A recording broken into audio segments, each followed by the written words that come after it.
Hello friends, it is Retro Gaming Now, and we are back with the official Retro Gaming Now channel marathon. So for those of you who are new, for those of you who are just joining us, what I've been doing is I've slowly been going through all of the videos on my channel, starting with the Iceberg video. That was the one that got me popular, and I've been going through and watching them and doing some commentary on them, and talking about what they were like, what it was like developing them, and overall just trying to get a good sense of, what was it like? How far has this channel come? How much have we grown and developed? Community and the content and everything like that.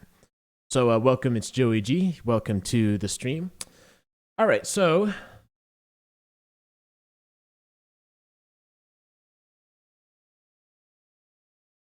all right, I think we should be good. So last time we finished up with the story of Old Root, Minecraft's Strangest Mystery, and this one was obviously a pretty important channel, or pretty important video in the history of my channel. 3.5 million views. This is the one where the first time I ever tried to do any sort of like Minecraft ARG or web series or something like that, and exploring the more mysterious side of Minecraft in a way that was not necessarily theories or lore, but instead things that people developed using Minecraft. And this was a smash hit, and in a lot of ways it set the stage for what my channel ended up becoming in more recent years, or more recent months, I suppose. Welcome everybody. Thanks to everybody who's joining. Thank you to all the first timers. Anyway, so this is what we did in the last one. If you missed it, you can go on my channel Modern Gaming later, while I have all the where I will have all the VODs up. From there, we are going to go on to the next video, and this is how to think about Minecraft lore deep dive. So this one was interesting because this was after I'd spent enough time doing Minecraft lore and really thinking about it. I started to see the types of theories people were making and realized that there are certain pitfalls people tend to fall into, certain issues with their lore, in my opinion at least. And so I made this video called How to Think About Minecraft Lore. Not a very popular video. I think it doesn't necessarily have broad appeal, this sort of idea of, okay, how do we actually design theories? How does that work? Not everyone's interested in that, but I still think this is a pretty important video nonetheless. Let's go ahead and hop on and see how it's going. But first, thanks so much to Camel Boy for the follow. All right, let's get going. Also, let me know if there's any audio issues. Minecraft is a really strange game.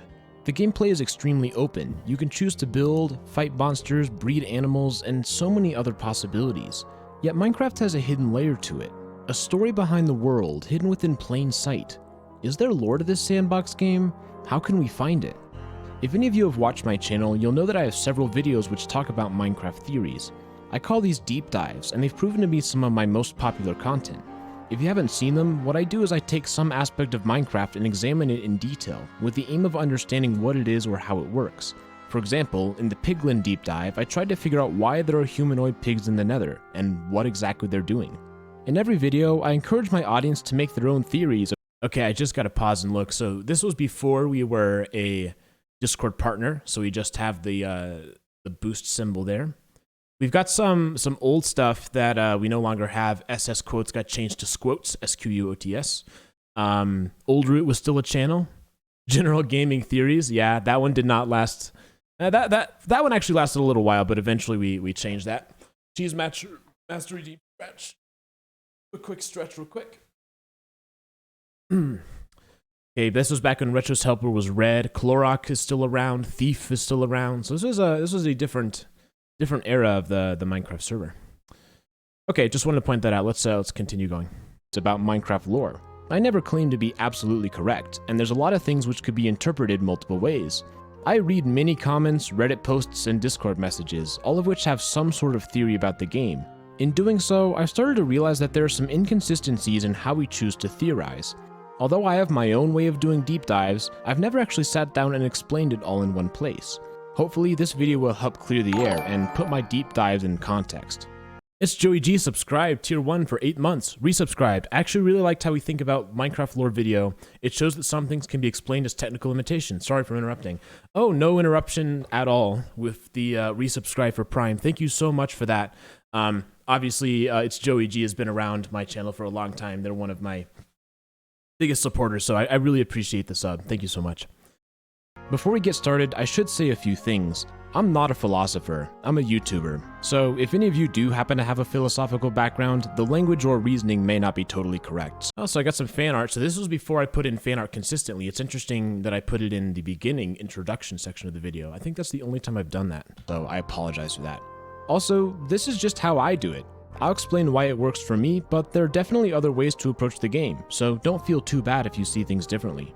With that out of the way, it's time to get started. How do I approach my deep dives? Join me for a dive beneath the waves, beneath the waves.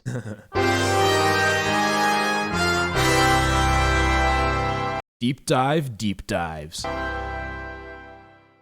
I'm going to start out with what I feel is the most important element to my approach. I believe that everything we need to know about Minecraft lore can be found within the game of Minecraft.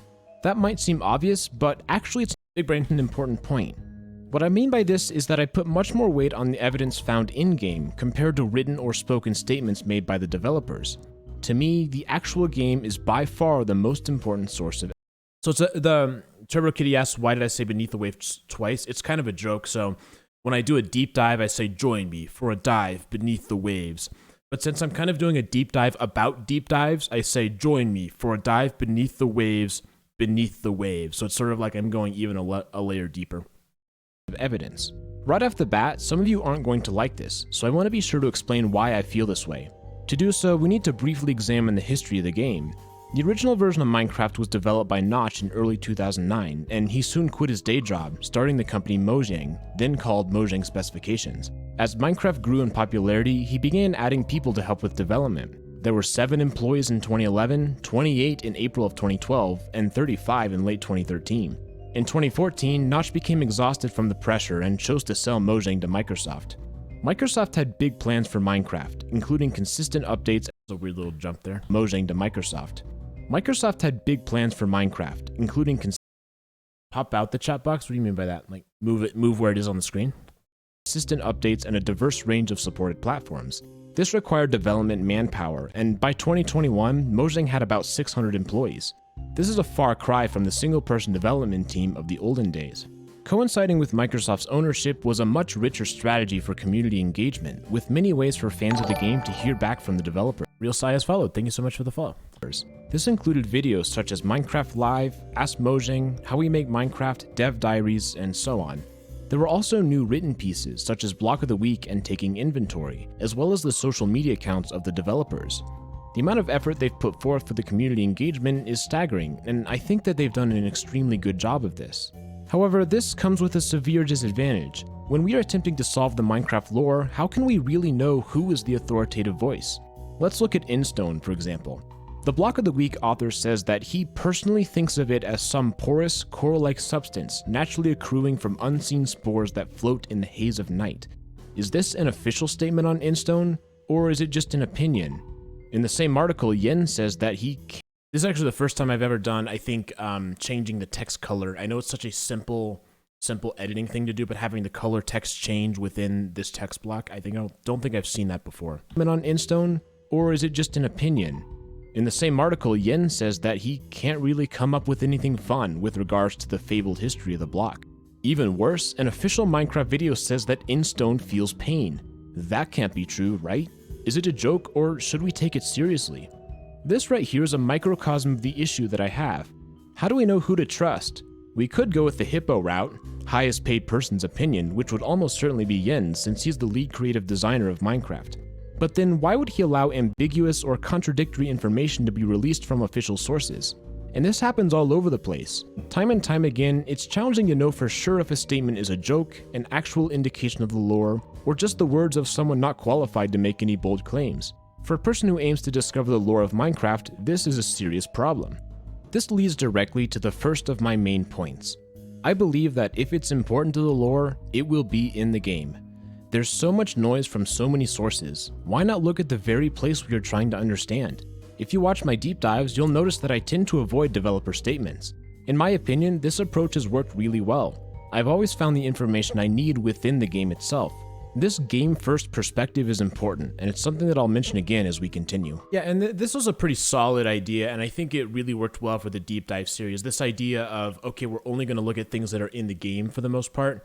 And I think The other advantage to it, and this is more of a side effect, is that when you're watching the videos, you understand the evidence more, right? So not everybody who plays Minecraft is aware of like all these Twitter accounts and all of, these developers. They might not have any sort of sense or concept that even exists. And so if you bring in too many of those things, I think you risk alienating the audience a little bit, and they don't necessarily understand. A certain group of the audience won't understand like where those things are coming from. So that's why I think it's pretty cool. It was a bit of a happy accident that I set it up in such a way that I mostly looked at the game, because I think that allowed for the deep dives to be appreciated by a greater percentage of people. That's just sort of, in retrospect, what I think. This game-first perspective is important, and it's something that I'll mention again as we continue. But there's a second, perhaps more intriguing question that quickly arises. How do we know that Minecraft even has lore? Yeah, and this is the critical question in a lot of ways. There's no written out story in the game. The whole point is that you can do whatever you want. Could such a free-form environment have any in-universe history or explanations? And I think that's a fair question. I've definitely seen comments from people who've wondered this for themselves. I think that one reason this is tricky is that early on in the game's history, Minecraft was much more clearly designed to be a sandbox game. Think Roller Coaster Tycoon. Does that game have deep lore? No, it's just a platform where you can build your dream park. Or does it have deep lore? And I think this is what Minecraft used to be earlier on in development. A game where you could place blocks, build houses, and not much more than that. Nowadays, it's not so easy. Although the game can still be played as a pure sandbox, the world is much richer than it was. There are societies of villagers, abandoned structures, ancient ruins, strange bosses. In other words, there are a lot of things generated in the world that don't have a simple explanation. Rather, they seem to invite us to think about them and discover their secrets. In my personal opinion, it's pretty unlikely that a new player would stumble upon an ancient pyramid without asking who built it, or a woodland mansion without wondering why there are giant animal statues. The mystery is beckoning us to investigate. Denk, I've always thought that your Roller Coaster Tycoon references were a reference to this video. But yeah, maybe not. That's as maybe we just both happen to suggest RCT lore as a joke, or maybe less of a joke. I don't know. This is, of course, a subjective take, but in my experience, I really do think that Mojang wants us to ask these questions. The structures we find are invitations to learn about the world more deeply. It's a form of passive storytelling. While the game never says exactly what happened, I do believe that something did happen. But in that case, why not just say it? Why only give us a rough sense of what could have been? To explain this, I'm going to talk a little bit about art, since it'll prove to be a useful analogy. There's an artistic approach called realism. A realist artist attempts to depict a scene with fine detail, avoiding excessive reinterpretation and preferring a more precise image. An opposing style is impressionism. This art presents a more free-flowing view, with blurred lines and less exact edges. Impressionism was widely hated when it initially began to develop, but soon audiences realized that it wasn't better or worse than other styles, just different. Could a realist create just as great a work as an impressionist? Absolutely, but they would be different than if the same scene was painted by that impressionist. In some cases, it's possible to express things with impressionism that may not be possible in realism, and vice versa. Monet's Impression Sunrise would not be the same if it were painted by a realist. The ambiguity in this image is a strength, not a weakness. I think all this artistic reference came directly from the Old Root video, because that was the previous video I did where I was thinking a lot about art. I think that's probably why I use this analogy. And that's okay. Not all art has to be the same. I believe that Minecraft takes the impressionistic approach to lore. It doesn't try to explain every small detail. Rather, it expresses itself more broadly. It's an impression of the story. It feels no need to be precise, just as Monet felt no need to depict the docks, the boat, or the sun as literally as another artist might have. Shout out Redeemed Hydrate. I'll take it. Yet, just as Impression Sunrise is effective, so too is the world of Minecraft's lore, so long as we recognize how to approach it. This idea is why I'm willing to overlook minor issues in favor of the overarching story. I don't try to explain every little detail, just the ones that I feel are important. Now, this is dangerous if done incorrectly, so I want to talk a little bit more about the value of evidence. Turbo Kitty Redeemed Hydrate. Take another drink. A trap which I have found to be quite common when reading theories is that people tend to create the story first and then find evidence to support it. Yeah, this happens all the time. People sort of come in with their idea of what the theory is, and then they try and like attach things to it to try and show that it's the correct thing. Let me see what I have to say about this. Common when reading theories is that people tend to create the story first and then find evidence to support it. Another prevalent issue is that someone will suggest a theory that is unsupported, but not obviously incorrect. Then they ask other people to prove it wrong.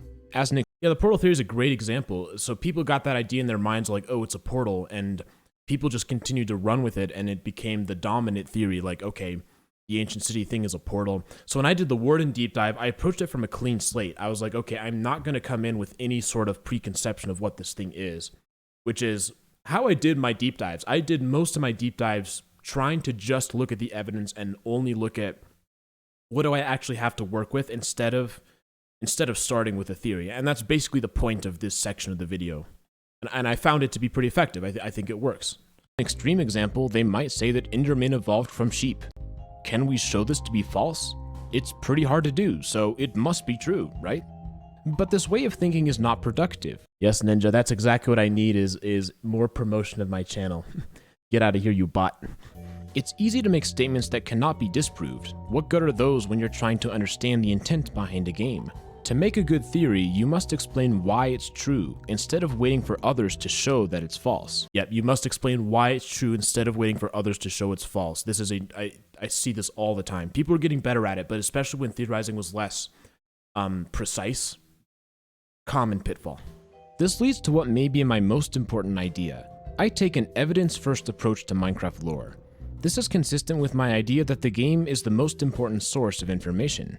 I choose to start with the evidence and see where that takes us. Yet not all evidence is created equally. For example, the landscape pops in and out as the player explores. Does this mean that in some bizarre fashion the entire world revolves around the player, and that which they cannot see does not exist within the framework of the Minecraft universe? No. It happens because Minecraft is a video game, which is a type of software. And this very realization forces us to recognize that not every element within the game is intended as a way to explain its lore. All parts of Minecraft fall into at least one of the following categories: lore, gameplay, and technical consideration. Now, there's some people who argue that gameplay and technical considerations could be wrapped up into one, so it's more like lore versus non-lore. And I think you could interpret it that way, because basically that's what I'm going to do, is I'm going to say lore is the primary evidence, and then these two kind of don't really count usually. Just a different way to delineate it. Lore is things that are clearly intended to tell the story, such as the ancient pyramids or the Ender Dragon, for example. The main purpose of these is to help the player understand the story of Minecraft, and they should be the primary evidence source when developing theories. However, there are also gameplay elements. These serve a practical purpose and are clearly designed to help Minecraft play better as a video game. One such example is the infinite water source. Is it telling us that the water in the Minecraft universe is infinite and can be generated on demand? No, it's just there to make things easier for the players. The final possibility is a technical concern. This is anything which results from Minecraft being computer software. The aforementioned landscape is an example of this. Chunks loading and unloading is not intended to show us lore. Computers and consoles have finite resources, and it would not be possible for the software to render the entire world all at once. Rather, it only loads chunks which are relevant, those that are close to the player. So the reason this happens is primarily technical, and thus not very useful when searching for lore. I consider each piece of potential evidence through this lens. Is it actually designed to tell the story, or is it necessary to either make the game more playable or perform better? Evidence can fall into multiple categories. Nether portals, for example, have parts of all three. Who went to the Nether is clearly important, as evidenced by the ruined portals found throughout. But for the player to do it, diamonds are typically required, unless you're a speedrunner, so it serves as gameplay progression. Furthermore, the Nether takes place in a totally different dimension. The entire overworld is unloaded and replaced by the Nether. It would not be technically feasible to load both simultaneously. Oh, Joe, you're not a Twitch mod? You should definitely be a Twitch mod. I will get on that. I don't know how to do it right now. We'll do it.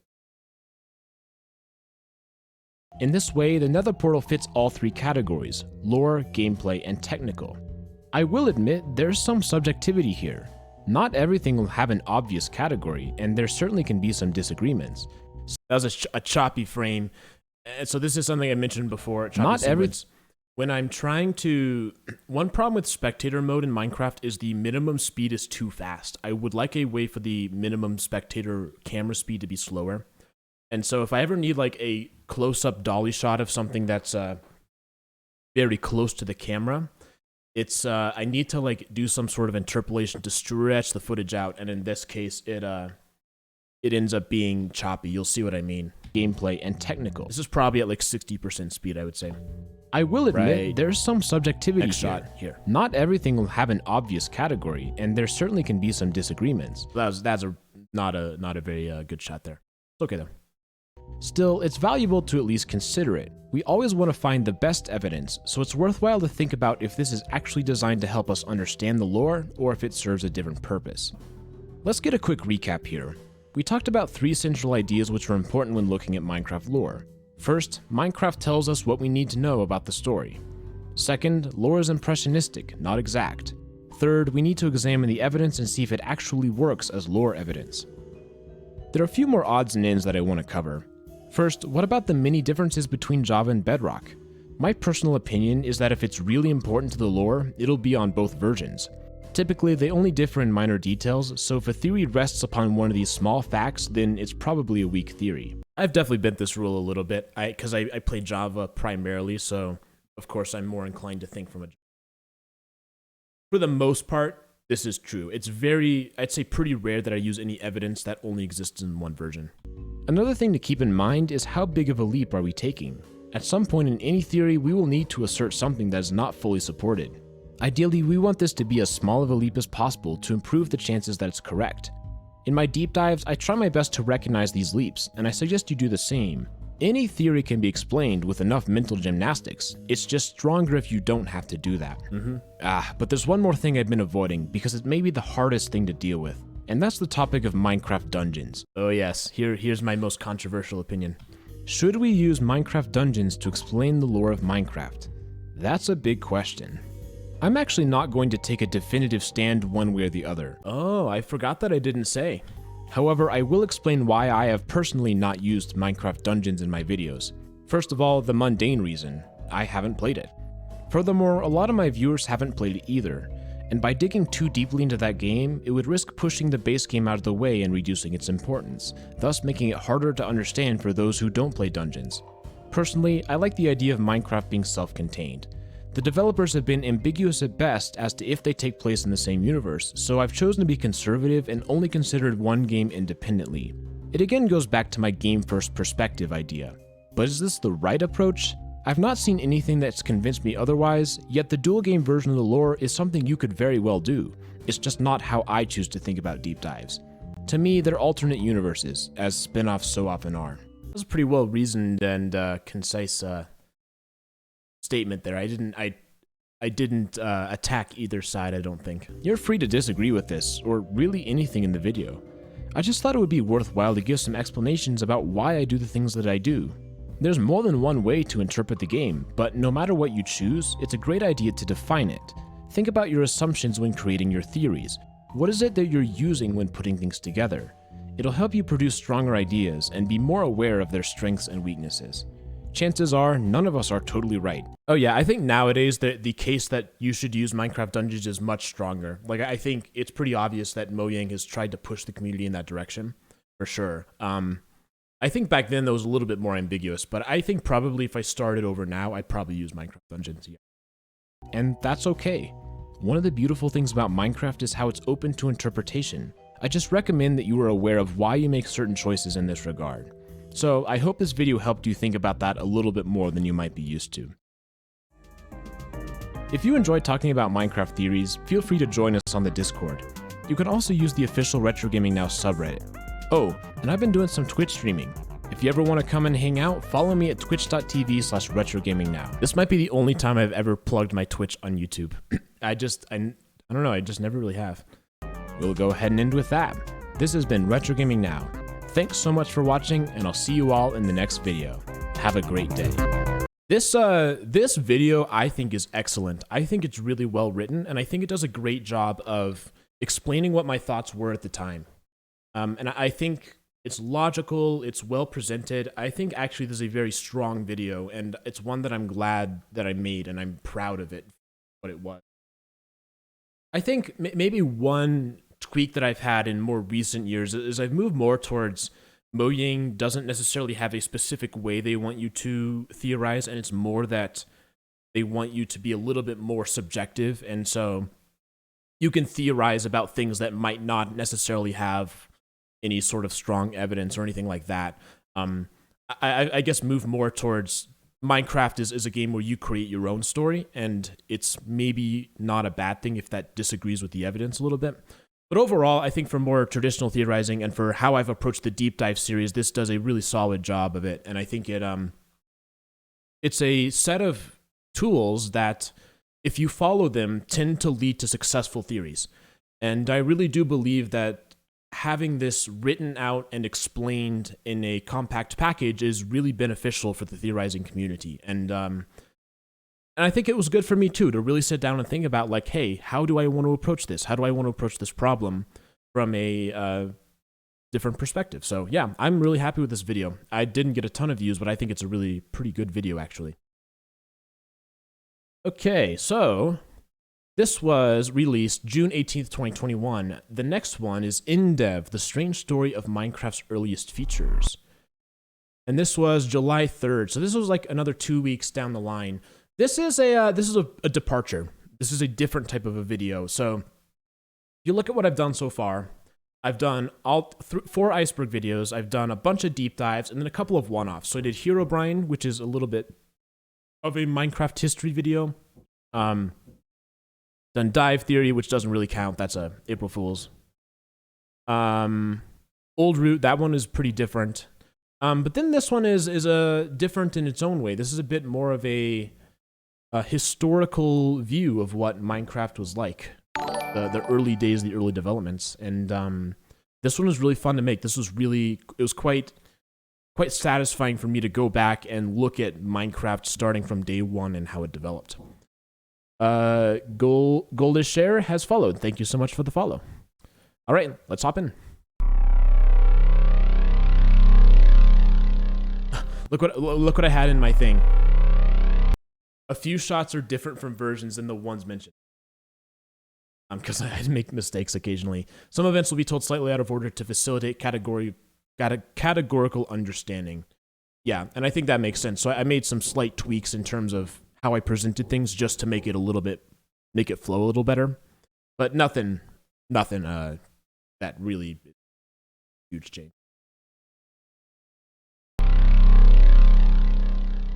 Suddenly, we awake. We find ourselves in a world, a very green world, almost unnaturally so. As we look around, we realize that this place is composed of blocks. We can left-click to place one and right-click to remove a block. A simple concept, but one that could be quite powerful. Perhaps we will make a nice little house. But as we begin the search for a good place, it becomes quickly apparent that we are not alone in this strange world. Far from it. There are hundreds of beings scattered about, flailing their arms wildly and moving around with no sense of direction. We approach the edge of the world and accidentally step over the ledge. As we fall, we see that those other characters are found here as well. The void below is speckled with tiny dots of the unsettling figures. The world is above us now, moving increasingly out of reach, and the beings fall with us, unseeing, unknowing, their arms flailing forever. This world is one of the very first Okay, that was kind of a goofy little intro, but I think it was cute. It's kind of funny. Just throwing yourself into there. I do this a couple times where I try and, make things seem a little creepy or weird. That probably doesn't always work. Hey, I thought that was an interesting thing I tried there. Versions of the game that we now know to be Minecraft. There's no mining nor crafting, and it's truly a bizarre start to what will one day flourish into the most popular game ever developed. But right now, it's May of 2009. It's little more than an experimental project, programmed by a single developer named Notch. In fact, this version is based on a previous game Notch had developed called Ruby Dung. Very few screenshots exist, but at least some of the codebase has been ported to this new project. The RD in the version name alerts us of this. However, a few days later, a user on TIG forum suggests a new name, and Notch adapts it. The title of this game is now Minecraft, Order of the Stone. Well, that's an interesting one, and I think this was on one of the Iceberg videos, but the idea that some person suggested the idea of Minecraft. It wasn't something Notch came up with himself. We know this because Notch has recently started up a Tumblr blog and has begun to post about his new game. Soon thereafter, he posts a video of the very first known build of Minecraft called Cave Game Tech Test. So most of the design of this video came by going post by post on the Tumblr to sort of see, okay, how did this develop? What did we go step by step by step? And I think that, as I mentioned earlier, I think that was really interesting for me to watch it slowly evolve and morph.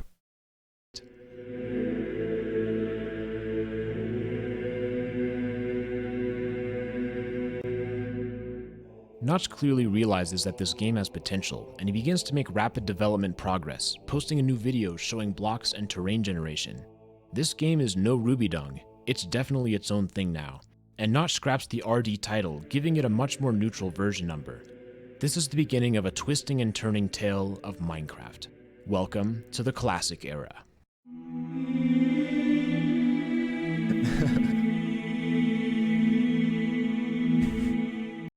The music is so funny. Stretch. All right, do a quick stretch. And we'll dive into classic era.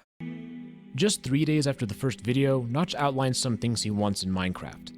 This short post includes some familiar modes like creative and survival, but there's also a team-based version of survival, as well as something called fortress mode, where each team builds a fortress independently and the two maps connect to one another. However, this was to happen sometime in the future. For now, Notch gets busy creating a few private test builds, which don't leave his own computer. But the very next day, Notch releases a version of Minecraft for public consumption. For the first time, this game has a logo. However, there's much to be done, including adding blocks such as water. As this video shows, water is not some mundane trickle. No, water is a terrifying force, filling all available space with so much as the slightest opening. This unstopping mass of soulless blue liquid is unnerving in a very strange and visceral way. Goldish redeemed hydrate ticket. As features are added, Notch briefly considers adding blood to the game, but so at this point I was not using my own music. I'm pretty sure this track is it might be Kevin MacLeod. I'm actually not totally sure, but it's not mine, I know. But decides against it. He also outlines a list of blocks he hopes to add in the future. Some are quite familiar and will be added shortly, such as sand, glass, and trees.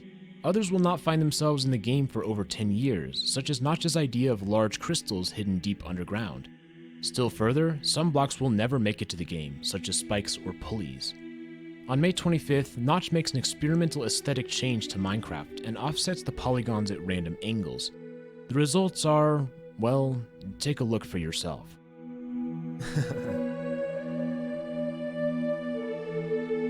This adjustment causes the world to feel much more chaotic and insecure. Although the gameplay remains the same, it's visually disconcerting. As a result, this change proves to be controversial amongst the few people playing Minecraft. This might have worked if it was a lot more subtle, but overall I think the right call was to not do this. Despite Notch calling this direction awesome, he makes what will prove to be a very important decision and scraps the aesthetic in favor of 90-degree angles. A crisis has been averted. Progress continues with steady additions to the game, but Notch is now ready to begin work on the next major phase of Minecraft, multiplayer. What follows is a series of multiplayer test builds. Notch quickly finds success, as we see in the very first known video of a Minecraft multiplayer session. There are multiple people on this server, and another video shows that the same world is being played from two perspectives. We also discover that the electronic music producer C418 is a Minecraft fan, as evidenced by a post on his website. It's not long before he creates a mock-up video showing what Minecraft could potentially sound like.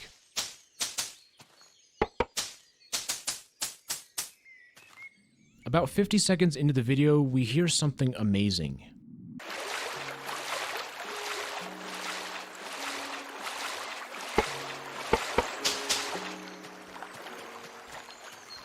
Yep, this is it. Calm1.ogg. Actually kind of impressive how early on in development that came around. That's something I'd forgotten about. Like, what, this is May 31st, so Notch has been making this game for like, what, 3 weeks now? And C418's already sort of written some music for it. That's pretty cool that C418 got on that soon.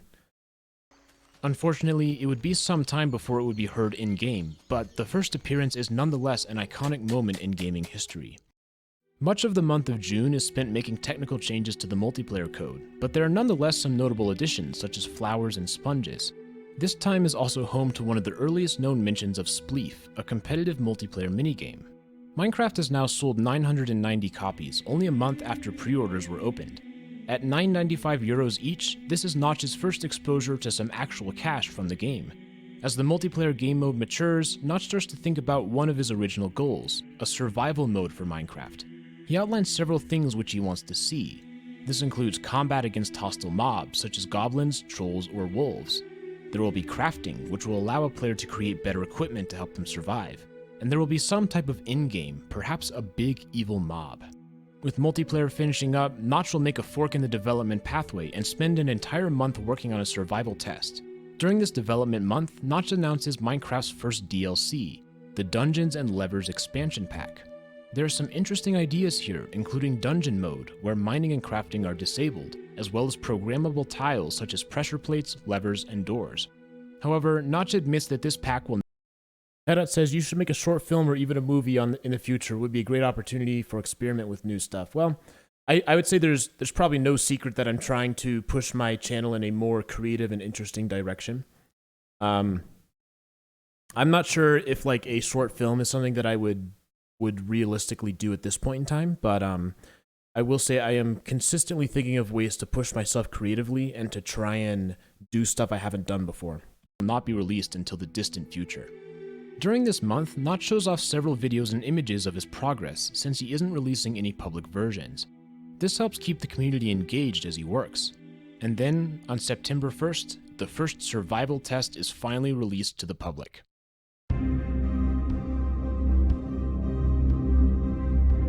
This is also Kevin MacLeod music. The game has changed. Now, blocks can be mined and put into an inventory. Breaking a tree drops planks. Furthermore, the player now has hearts of health. Take too much damage, that world is gone, forever. Yeah, that's right. I forgot it was like originally hardcore. You know, if you died, that was it. You couldn't even save it. Like that, I've forgotten about that. The only option is to generate a new one. Once again, we find that we are no longer alone in the Minecraft world. There are pigs, which drop a brown mushroom that can restore some health. I kind of think hardcore should be that way. I think if you die, you lose it permanently. I know why they don't do that. I do, but I think it'd be kind of interesting if there was an ultra hardcore where you just couldn't even save it. But these pigs are the least of our concerns. First, there are zombies and skeletons, both of which move and attack very quickly. Some of them wear armor, and skeletons can fire arrows from afar. But neither of these is quite as bothersome as the third hostile mob. We see it in the distance, a darkened figure in an unnatural shape. Yeah. I forgot ultra hardcore has a specific meaning, but like, pick some other descriptive term and put it on there. It notices mega hardcore maybe. Notices us and moves in our direction by hopping. It's extra hardcore. Face hardcore 2 electric boogaloo is distorted with dark holes for eyes and an expression of eternal suffering. We fire our arrows, yet its pursuit is relentless, culminating in a vicious melee attack. Somehow, we manage to defeat the beast, but it leaves us one parting gift. A huge explosion, permanently damaging the beautiful land. Look at that block, the flower block. But it leaves us one parting. See that flower block floating around? Gift. A huge explosion, permanently damaging the beautiful landscape. Surely this thing is not right. Well, you lose your world, but you don't really lose it, right? The save file's still there, so you can still spectate it. I was thinking like you die, like it deletes it. Natural. How could Notch allow such an unholy abomination into a game like Minecraft? This section's too florid. I needed to turn down the language a little bit, make it a little less goofy. This terrible story is our introduction to many of the staples of Minecraft survival. In some ways, this version of the creeper is more terrifying than what it would eventually become, but it's memorable and it's unique. For the first time, Minecraft has a character which sets it apart from other games, and the creeper will eventually become one of the most recognizable icons of all time. Development on this survival test continues, and Notch adds many more features including spiders. By late October, Notch has decided that it's time to flesh out creative mode. With that, we enter into a period known as Late Classic. On October 30th, Notch reveals some interesting information regarding the history of the game. In a Tumblr post, he confirms that RubyDung was indeed the original source code. He also acknowledges Infiniminer as a direct inspiration. But there's another interesting nugget here. The human model is from a previous game called Zombie Town, which Notch had spent some time coding. Even RubyDung Leak Win. That's hard to say. RubyDung Leak Win. Even better, there's a video of it. This is thumbnail material. It's a bit of a strange origin story. How could such a recognizable character come from such a dark and gritty video? Notch has been getting some ideas in Minecraft, and he soon announces that Minecraft supports MD3 models, a file format used by the IDTech 3 engine. To show off its purported advantages, Notch posts an example image from the Minecraft engine, and it's not comfortable to look at. What is even going on? Okay, but it's just a proof of concept. Notch did this to show that the engine can support 10,000 of these. But then, a week later, Notch posts a video to YouTube simply called Minecraft MD3 Test, and it's not for the faint of heart. It's not for the faint of heart.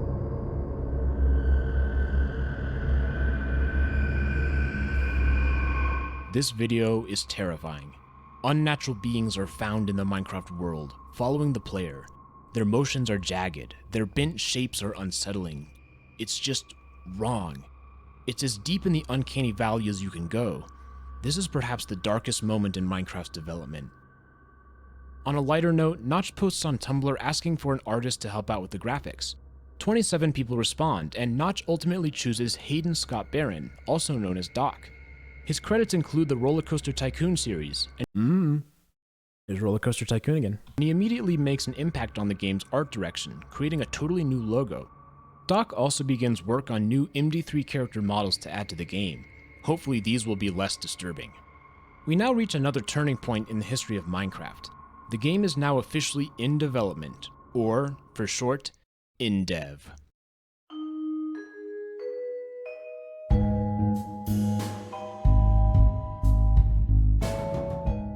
Doc's addition to the team becomes clear quite quickly.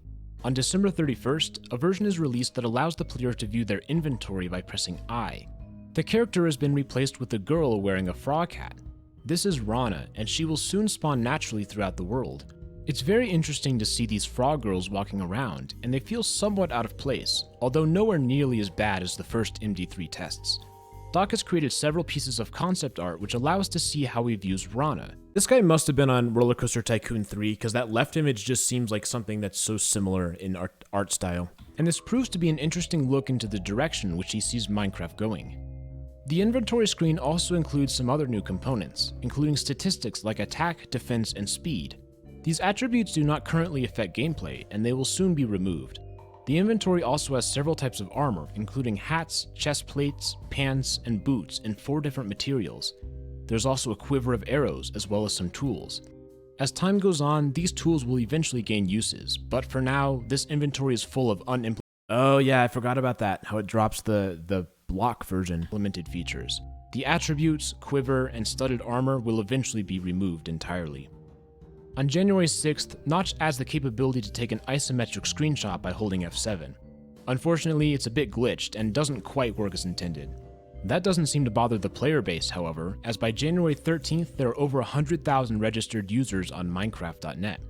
To ease new players into the game, Notch changes world generation to include a simple house on startup. It's made of mossy cobblestone and contains several of a new block type called a chest, which allow players to store items outside of their inventory. These chests contain nearly every block and item in the game. One chest alerts us to a recently updated feature, tools, including a shovel, a pickaxe, and an axe. These allow for more efficient mining of dirt, stone, and wood respectively. It also includes flint and steel, which allow players to set fire to the surrounding world. A few days later, another update rolls around. This version includes a special block called a gear. Although it's not easily accessible and can be attached to surfaces, perhaps an indication of future designs. There are also more things to find in the world.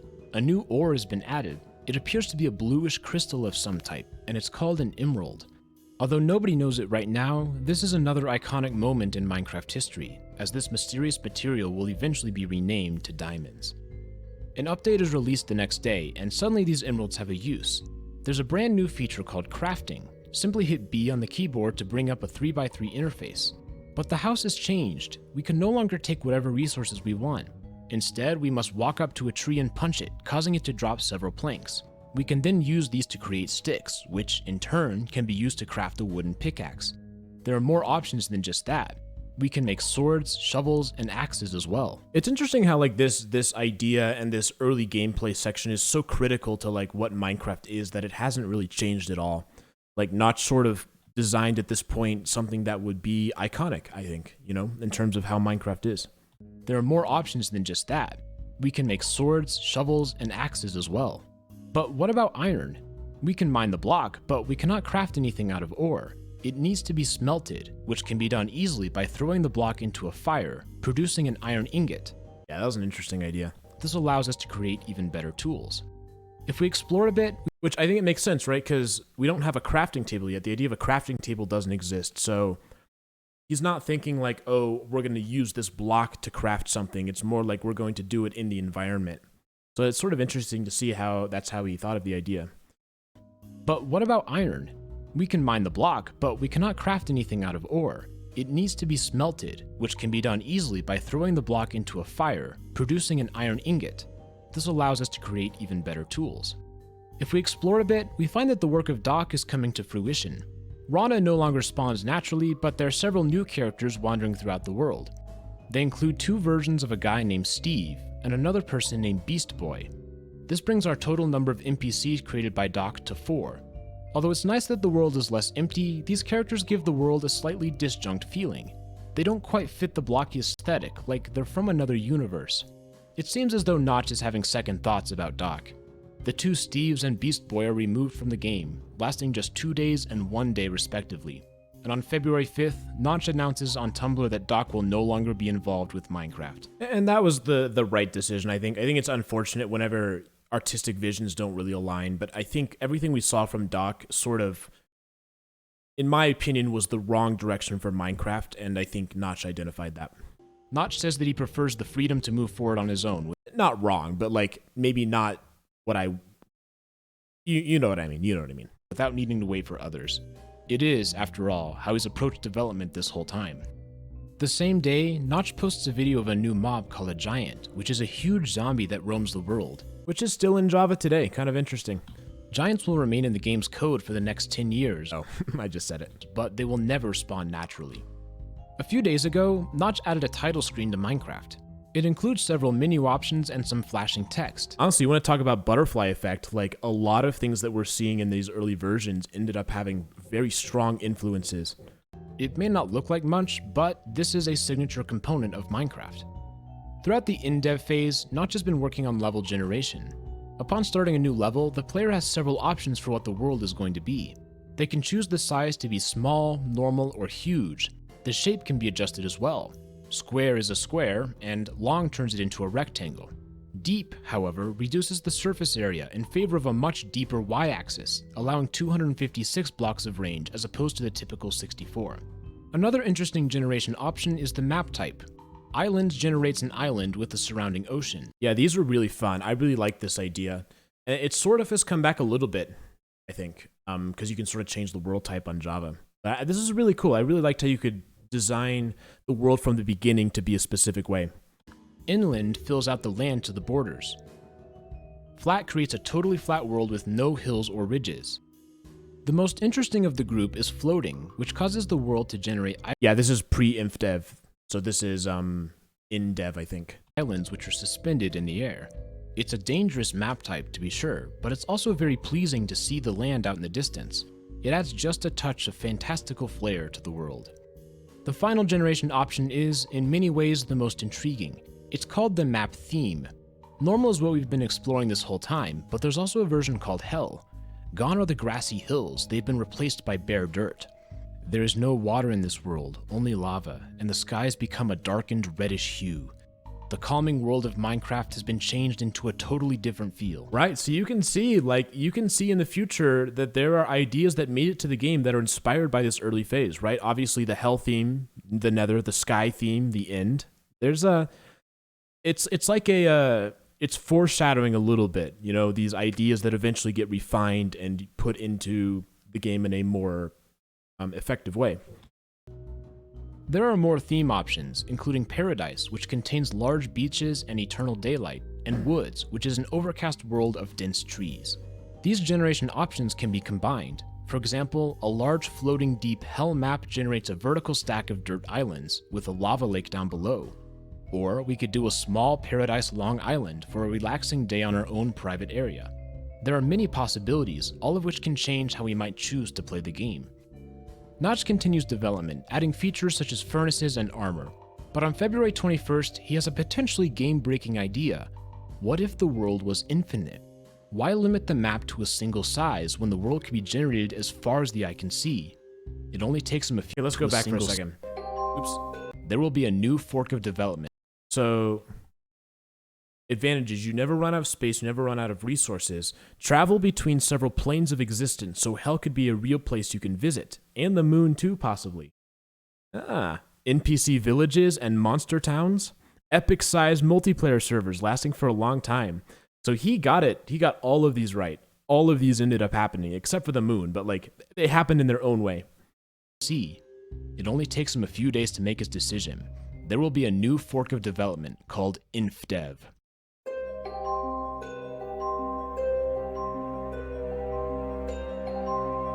Now, INDEV is interesting because he kind of starts over a little bit and he goes backwards in terms of the features that are available.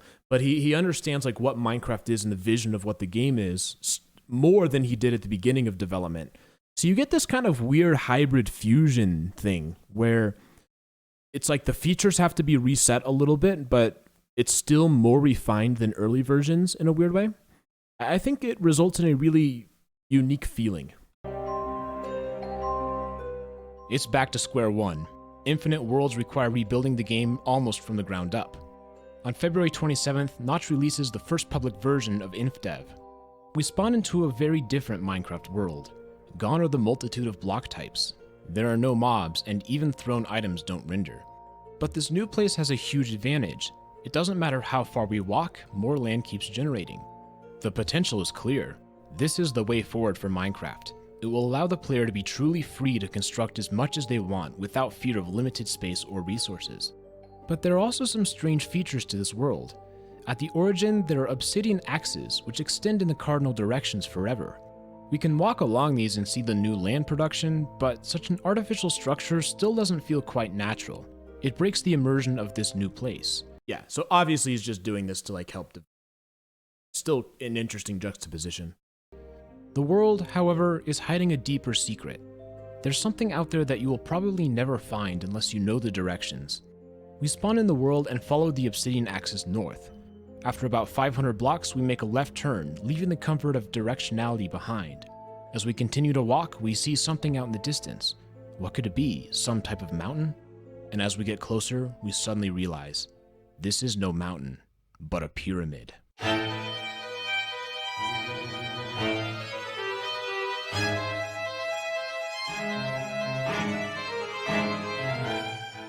It's absolutely huge, almost unthinkably so. Okay, I'm just going to pause for a second. It was very difficult for me to figure out how to get to a pyramid. So at the time, the wiki didn't really give any information about it. And I had to look pretty hard to find somebody who gave any sort of like hints or clues about how to get to the pyramids. So I think I must have found some like Let's Play from a long time ago where they explored and found a pyramid. But it was like, I think to this point, like I knew that pyramids existed, they're well documented, but it was not easy to actually get to a pyramid. So that was one of the things that took me some work to figure out. Okay, I'm going to go back and watch this section again. But a pyramid. I wrote this music and I appropriated it from something else previously, so I didn't write specifically for this.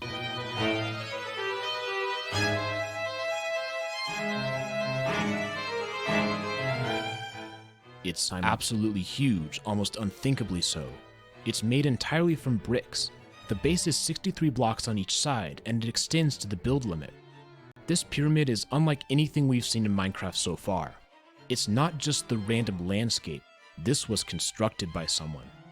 Although the pyramid was designed by Notch to test world generation features, it opens the door to an incredibly powerful idea which will shape the future of Minecraft. Perhaps the player is not the first sentient being to explore this place. Someone has been here before. The world has a history, and for the first time we see this potential. Maybe the Minecraft world is not simply a sandbox. You see, I had to do my best to try and get cinematic shots because I have very limited tools available in INDEV. You know, I can't, it's hard to smooth the mouse, you know, I can't fly, I can't do anything like that. So I had to be a little bit creative with trying to make things look cool. This place. Someone has been here before. The world has a history, and for the first time we see this potential. Maybe the Minecraft world is not simply a sandbox. The early versions of INDEV introduce another strange quirk. At some point, the world generation code breaks down. At 32 million blocks from spawn, we reach a huge stone wall. This is the very first version of the Farlands, although they cannot be reached manually as block collision has broken down long before this point. Now, unfortunately, I didn't get actual shots of this like in-game, and I kind of wish I had, but I was struggling to figure out what's the best way to like teleport myself there, like using Cheat Engine or something like that. I think if I were to do this video now, I would have spent more time and actually tried to obtain real pictures of this, because this is really cool. Still, this is undeniably an important point in Minecraft's history. What truly exists at the edge of a seemingly infinite world? Although the axes and pyramids are eventually removed, Notch begins to tweak the generation setting. More oddities present themselves, such as giant monoliths which spawn in... Not so much a remake, I think it's more saying like what I wish I would have done when I made this video. In the middle of nowhere. Notch is slowly adding the missing features from INDEV, and soon, new features make an appearance. Cave systems become more complex. Clouds become three-dimensional. Notch adds signs and doors. During this time, Notch decides that he's going to leave his day job and focus on Minecraft full-time. But soon thereafter, he finds himself burnt out and decides to take about a month off from development. The break serves him well, and he begins adding features once more. And on June 18th, he begins the tradition of the Secret Friday update. The first one includes rails and minecarts. These act like chests and can be filled with items. June 25th brings Secret Friday update number 2.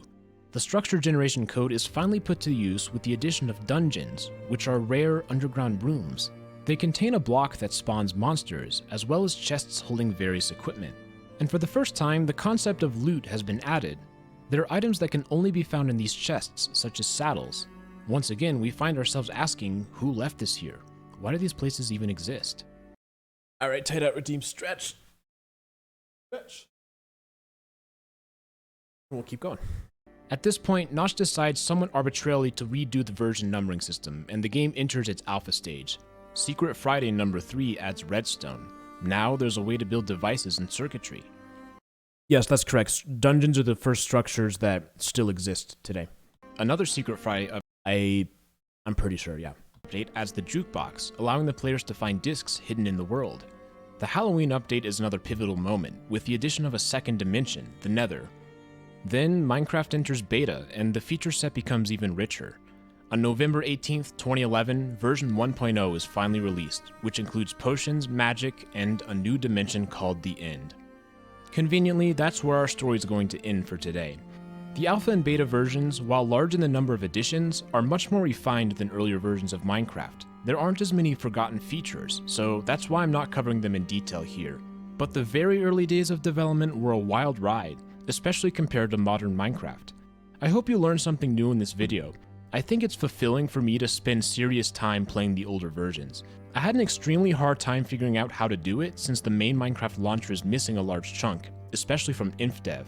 But I stumbled across a launcher called Betacraft, and that's what I used to record the footage. Yeah, I had no idea about like multi-MC or anything like that. And I like asked people on Discord and they didn't seem to know either, so it was kind of lucky that I found Betacraft.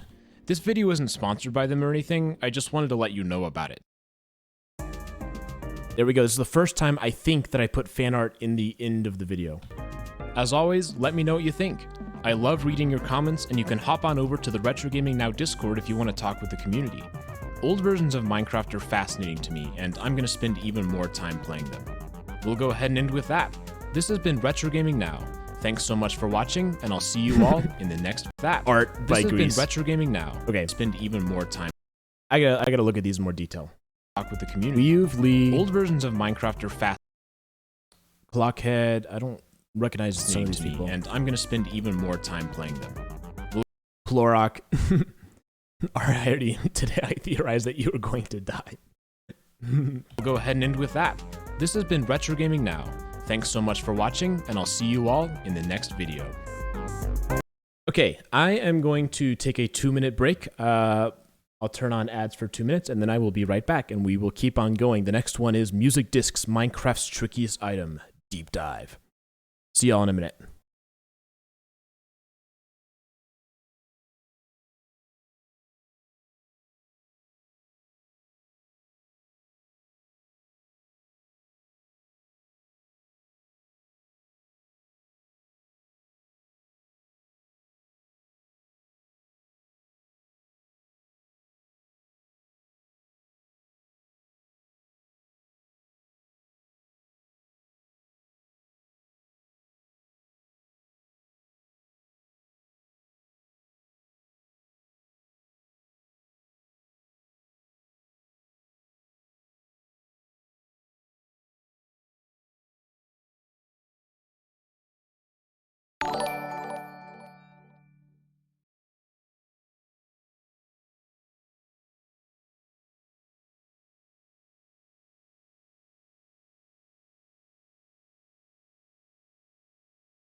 All right, I believe we should be back now.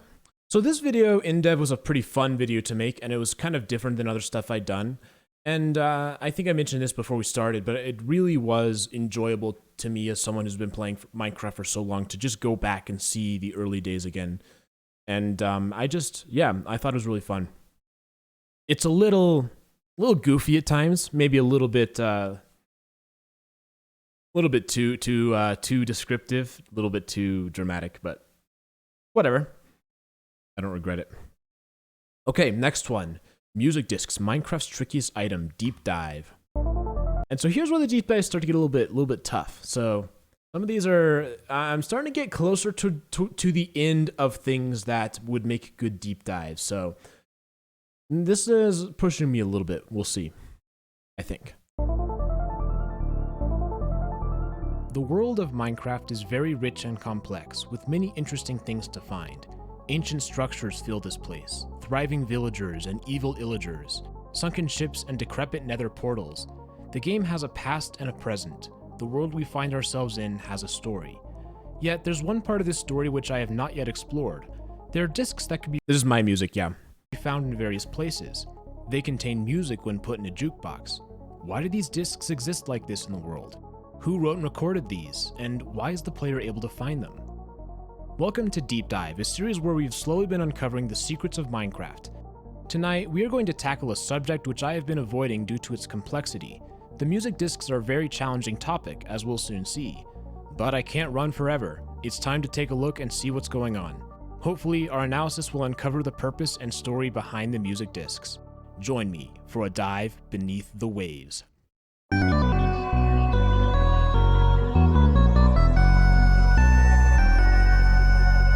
That little section, I think, is a quote of, it was some Chopin piece. I can't remember which one, a piano sonata or something, but I wanted to do a little bit of a foreshadowing.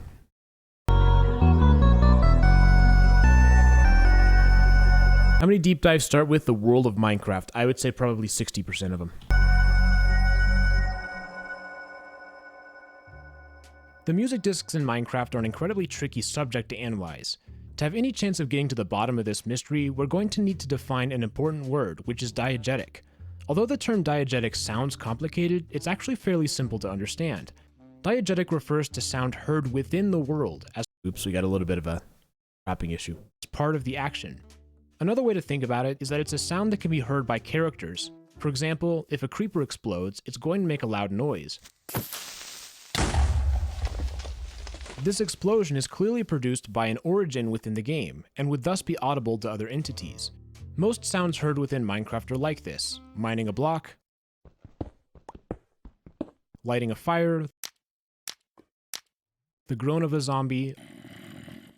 All of these have a clear source within the context of the Minecraft universe. One thing to note is I think this is probably my first audio editing heavy video that I did.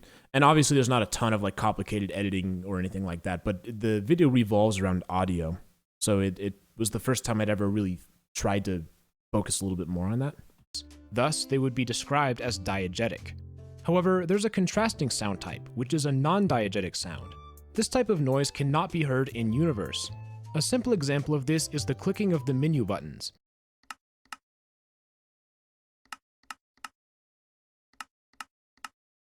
Although it's useful for the audience, it exists outside the fiction of Minecraft. Non-diegetic sounds are used extensively in filmmaking. In most movies, the soundtrack is non-diegetic. There isn't an in-universe source to the music. We don't see any orchestra or conductors during a Star Wars fight. Rather, the music exists outside of the story and is instead designed to communicate with the audience. Minecraft has non-diegetic music as well. Most of the soundtrack plays at random intervals with no clear source. Its purpose is very similar to the film score. It communicates the mood to the audience, which, in this case, is the person looking at the screen. Yet the interesting thing is that Minecraft does have some music which is clearly diegetic. These are, of course, the music discs. By finding a disc and putting it into a jukebox, music plays from that specific block. As we move further away, it gets quieter, and we can hear where the sound is coming from, just like any other diegetic sound in the game. The result of this is an important point worth mentioning. Music discs have music that physically exists within the scope of Minecraft. It's in the game world, not simply overdubbed for the audience. That distinction is important. However, things become complicated once we examine the music discs. There are 13 different options, and by mousing over, we can see that each of them has a name. For example, the disc with the white label is Strad by C418, and the orange disc is Pigstep by Lena Rain. The obvious question is, how should we interpret these labels?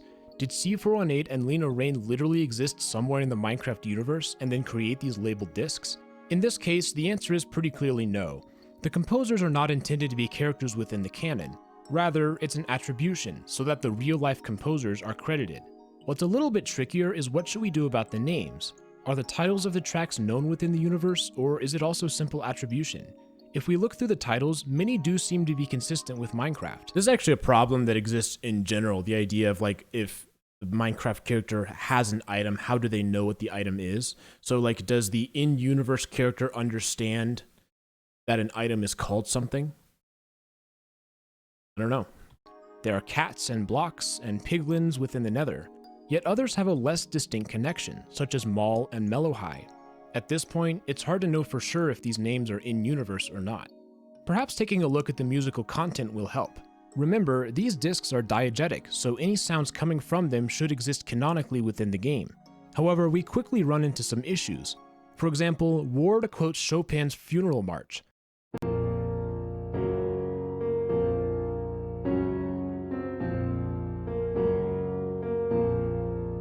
I think this white glowing music looks pretty cool. This idea.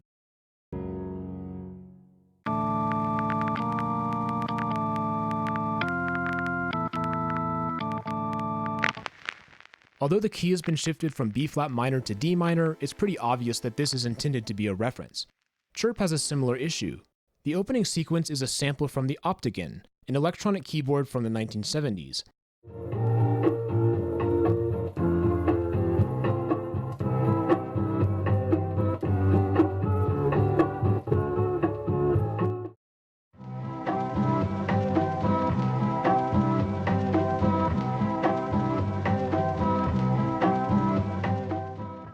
But we're hearing this music diegetically in the Minecraft universe. Does that mean that Chopin existed in Minecraft, or the Optigan? In fact, so many of the synthesized sounds found on the music discs have no known equivalent in Minecraft. Did the Mellotron featured in Mellow High exist somewhere in the world? You may be starting to see the issue here. We know that music discs are diegetic, yet when we try and figure out how those specific sounds were produced, we run into a wall. There's a dissonance. Diegetic sounds exist in-game with no known way for them to have actually been produced in-game. If we want to move forward, the unfortunate solution is to just accept the music discs as they are. We need to ignore the real-world connections and references and instead approach the music from a formalist perspective, as an isolated work within the game. In other words, we can't think too much about how these actual sounds were made. Despite this issue, it does seem as though music production would be feasible in the Minecraft world. For example, note blocks exist, which can produce a wide variety of sounds. From a technological perspective, sound recording is not out of reach. In real life, the earliest recordings were done acoustically using wax cylinders. A needle inscribed the vibrations of sound into a physical form. The process could then be reversed. Physical grooves would produce sound vibrations.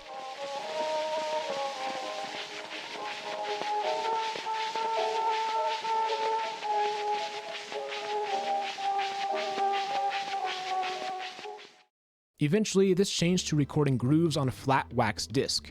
From there, copies of the disc could be produced. These copies were made of shellac, which is a resin found on trees.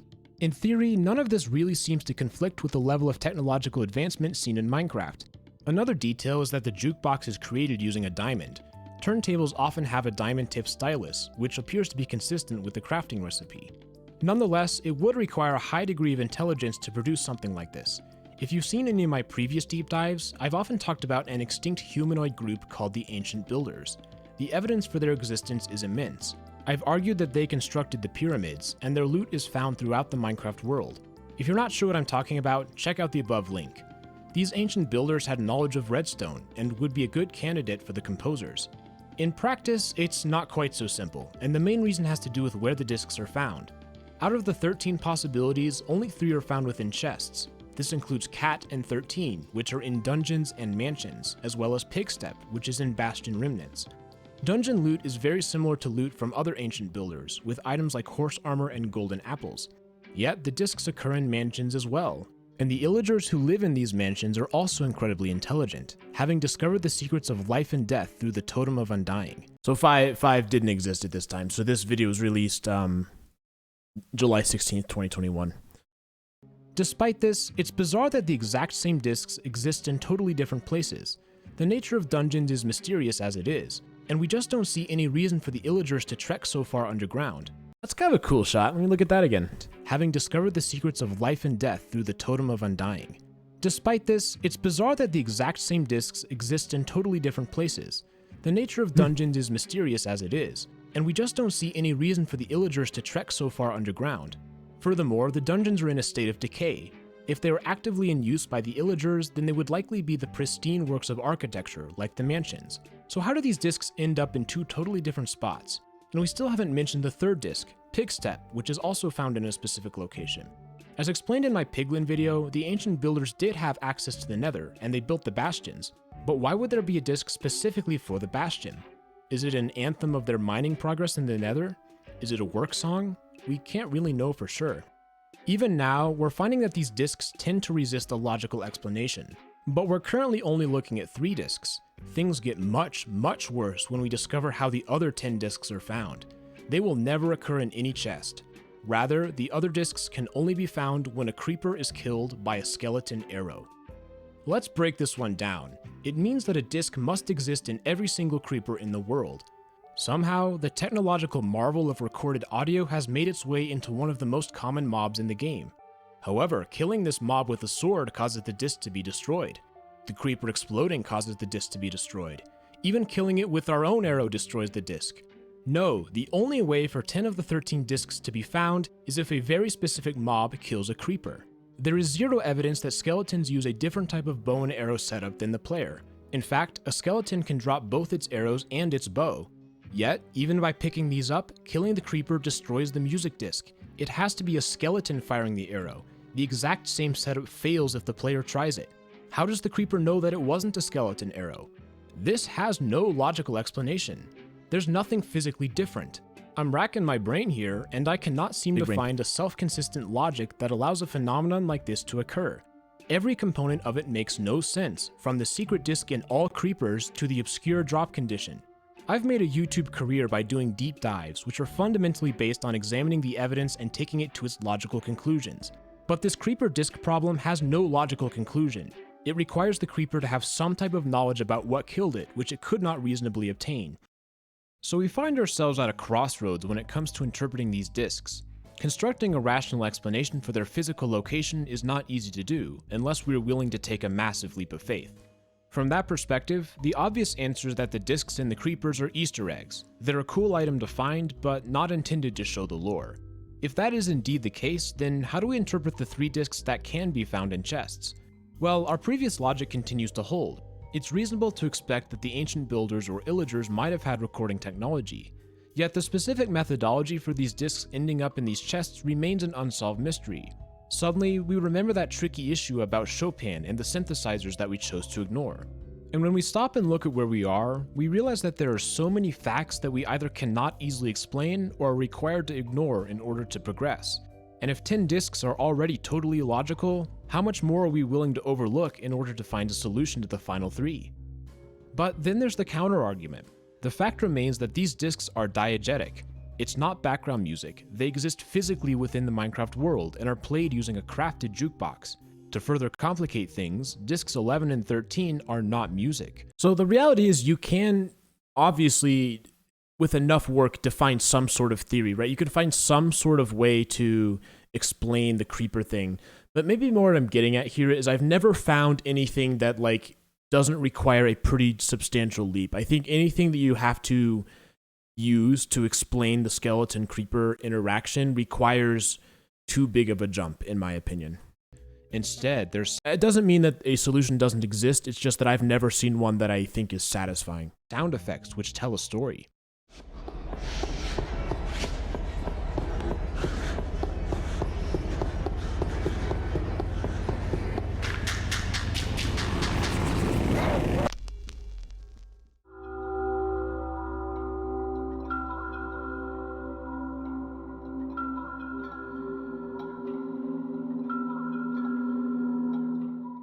One could very well argue that this is intended as lore.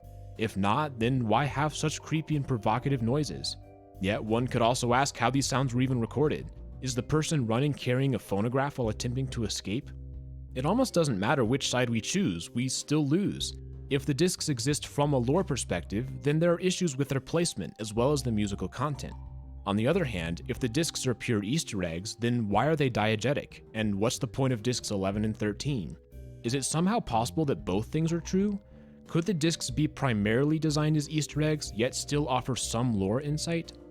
Here are my thoughts. After examining the evidence and context, I'm forced to believe that, despite their diegetic nature, the physical Minecraft music discs are not canon. My investigations have not yielded a satisfying explanation. Throughout this video, we've been making assumption after assumption.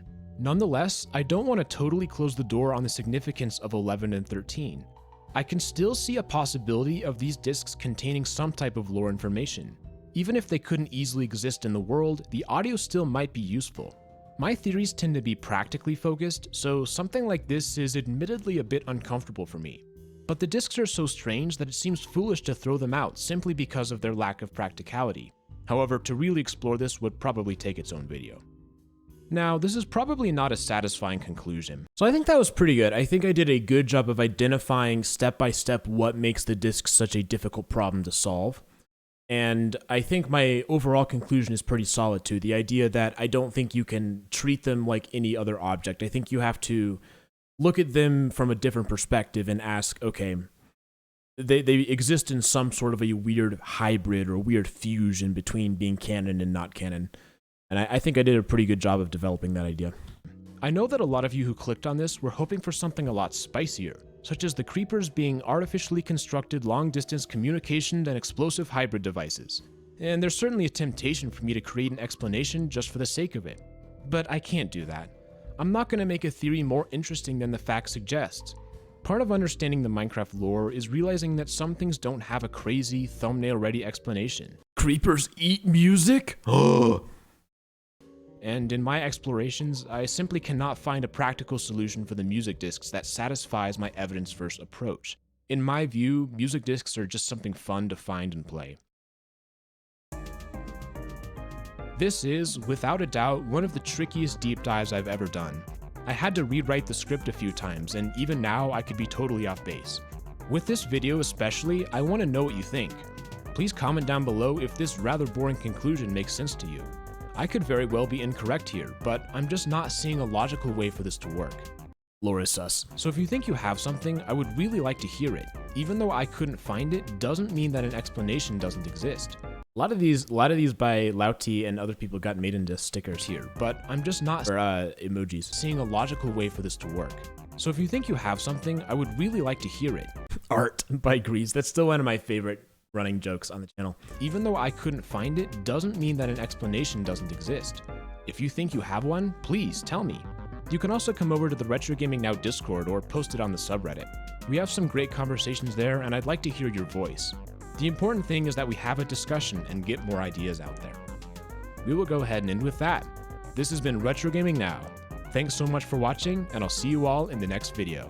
Have a great day. Okay, yeah, so I think given what the discs were, I did a pretty good job with that video. So that was July 16th, 2021. The next one is Tales of the Golem, and this is August 12th, 2021. So that was about 5 weeks later. This one was an unexpected success. I did not expect this one to do so well. I changed my my mentality a little bit, so this video is a little bit more conceptual than some of my other deep dives, but it turns out that actually worked pretty well for it. I think that resonated with people, and it's a little bit more story focused than some of the other ones I've done. But for the specific thing, it worked. And also, this is the first video where I had 100% my music. So everything in this was all my music, and I maybe did it a little bit too soon. I probably could have written one more background track, but starting with this one and basically continuing onwards, I, for the most part, only use music that I wrote. And it opens with a really interesting overture, really interesting sound. I was doing some stuff in Ableton, like live looping stuff and messing around with like audio stuff. Is pretty interesting. Yeah, and we're halfway through, so we have reached the halfway point of the playlist, 20 out of 40. And it's only been 3 live streams, 2.5 live streams. Okay, Tales of the Golem, Minecraft Deep Dive.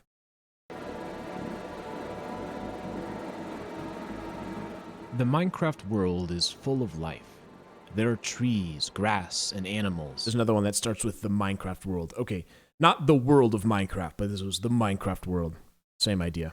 Spiders come out at night, fish swim in the sea. The richness and diversity is so great that we may start to think of life as a given because of how common it is. But that idea is not true. In fact, far, far more of the Minecraft world is composed of inanimate material. Stone, water, ores, lava. Despite the abundance of life, most of the world is not living, containing instead raw materials. But what if there was a way to simulate life? Take inanimate material and arrange it in such a way that it replicates many of the elements of living beings without being truly alive. Such a being would be quite useful, would it not? It could do chores or serve as a protector, keeping the owner out of harm's way. These beings do exist in Minecraft. They're called golems. However, it's easy to overlook the wealth of complexity surrounding them. The story of the golems, while often untold, is fascinating as long as we're willing to look for it. Welcome to Deep Dive, a series where we have been slowly uncovering the secrets of Minecraft. Tonight, we're going to take a look at the golems, and in the process, we may learn something interesting about the history of the world. This video will be best if you've seen my previous deep dives, especially the video about the Illagers, as we'll be looking at the time period right before that. If not, I'll do my best to keep you in the loop. With that out of the way, it's time to get going. Join me for a dive beneath the waves.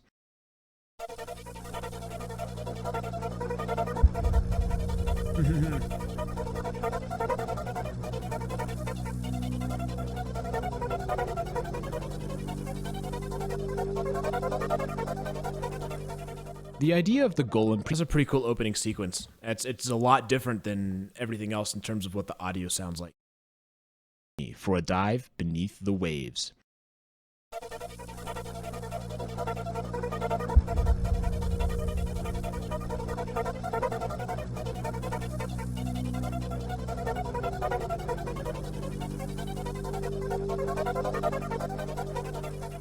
The idea of the golem precedes the game of Minecraft by over 1,000 years.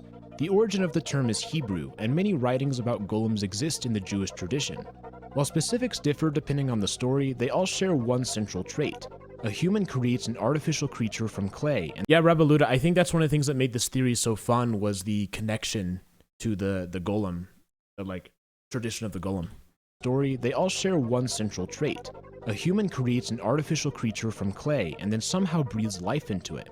The most famous account is that of Rabbi Judah Loew ben Bezalel, also known as the Maharal of Prague. It is said that he created a golem out of clay to offer protection to the Jewish community.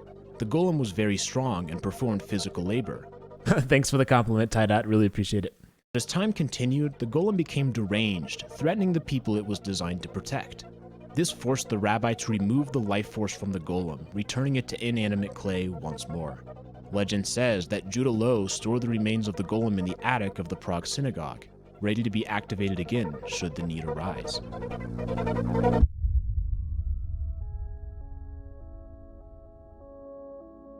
Now let's return to Minecraft.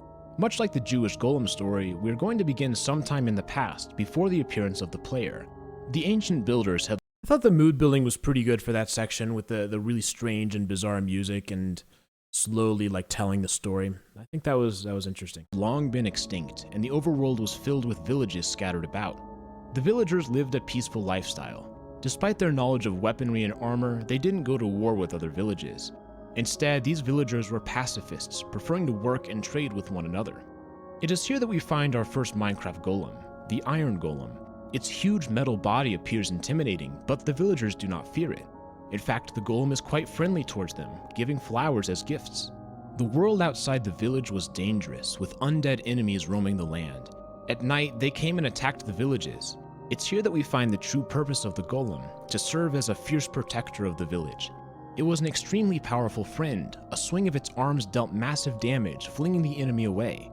For all of the timidness of the villagers, the golem was equally intimidating towards those who dared disturb the peace. Do you notice that this one's different? This deep dive is structured in a different way. I don't start by showing all the evidence and then explaining the evidence. I kind of intertwine it. I tell the story and put the evidence in at the same time. I should note that the way I wrote the theory was the same way I always do. I started with the evidence and then I wrote the theory from the evidence, but the way I presented it here was different.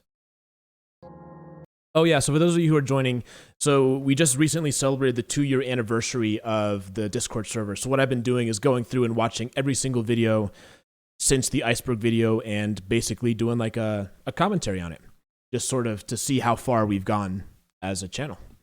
But things were changing. In recent times, there had emerged a much more potent threat than skeletons and zombies. There was a group of villagers who were beginning to break away from the established traditions. They didn't follow the norms of the village. They uncovered their hands and roamed the world. These outcasts were constructing tall outposts, the purpose of which was unknown to the villagers. Whatever it is they were doing out there, it was changing them. Their skin had become gray and ragged. But the villagers dared not trek to the outpost and learn, for the outcasts did not share the pacifism of the villagers. Instead, they had developed new technology, crossbows, which allowed for powerful attacks at a long distance. And they would not hesitate to use them on the villagers, as many an unlucky villager discovered. These ex-villagers were clearly a threat to the stability of the village, and the sworn protector agreed. Sensing their growing evil, the Iron Golem attacked any outcasts on sight. Although skirmishes occasionally developed, the outcasts knew that, despite their ranged weapons, they were no match for the Iron Golem. It could kill one of them with 2 swipes of its rugged arms. It's implied that the villagers knew how to construct Iron Golems. They're capable of summoning them when gossiping or panicking. The recipe is fairly straightforward, 4 iron blocks in a T-shape with a carved pumpkin on top. Doing this animates the golem, creating artificial life. A sworn protector is always just a few blocks away, no matter how dire the circumstance. For the outcasts, it must have been quite frustrating that such timid and weak beings had this tough of a defense mechanism. Of course, these outcasts were once villagers themselves, and they knew the recipe for the Iron Golem. Perhaps a golem of their own would help turn the tide. But an issue quickly presented itself. Their Iron Golem, seemingly aware of their evil intentions, turned on them, attacking and killing the outcasts on sight. But the outcasts were not ready to give up hope just yet. They'd proven their intelligence by inventing the crossbow. Would it be possible for them to create a golem that didn't attack them and would instead do their bidding? They knew the recipe for the Iron Golem, but to create their own, they would need more than simple steps to follow. They would need to understand the Golem to attain a deeper level of knowledge. Anyone could follow a recipe, even the bumbling villagers could do that. But knowing how the recipe worked was a different matter altogether. It allowed for the user to make substitutions and adjustments, and perhaps even create new recipes. Was there a way to create a new type of golem? So they began to experiment. They gathered iron and pumpkins and constructed iron golems, placing them in sturdy cages for observation. The T-shape was intriguing. Could they simply swap the materials and make a new type of golem? Perhaps the scarecrows were an early attempt. The shape matched the T-shape of the iron golem.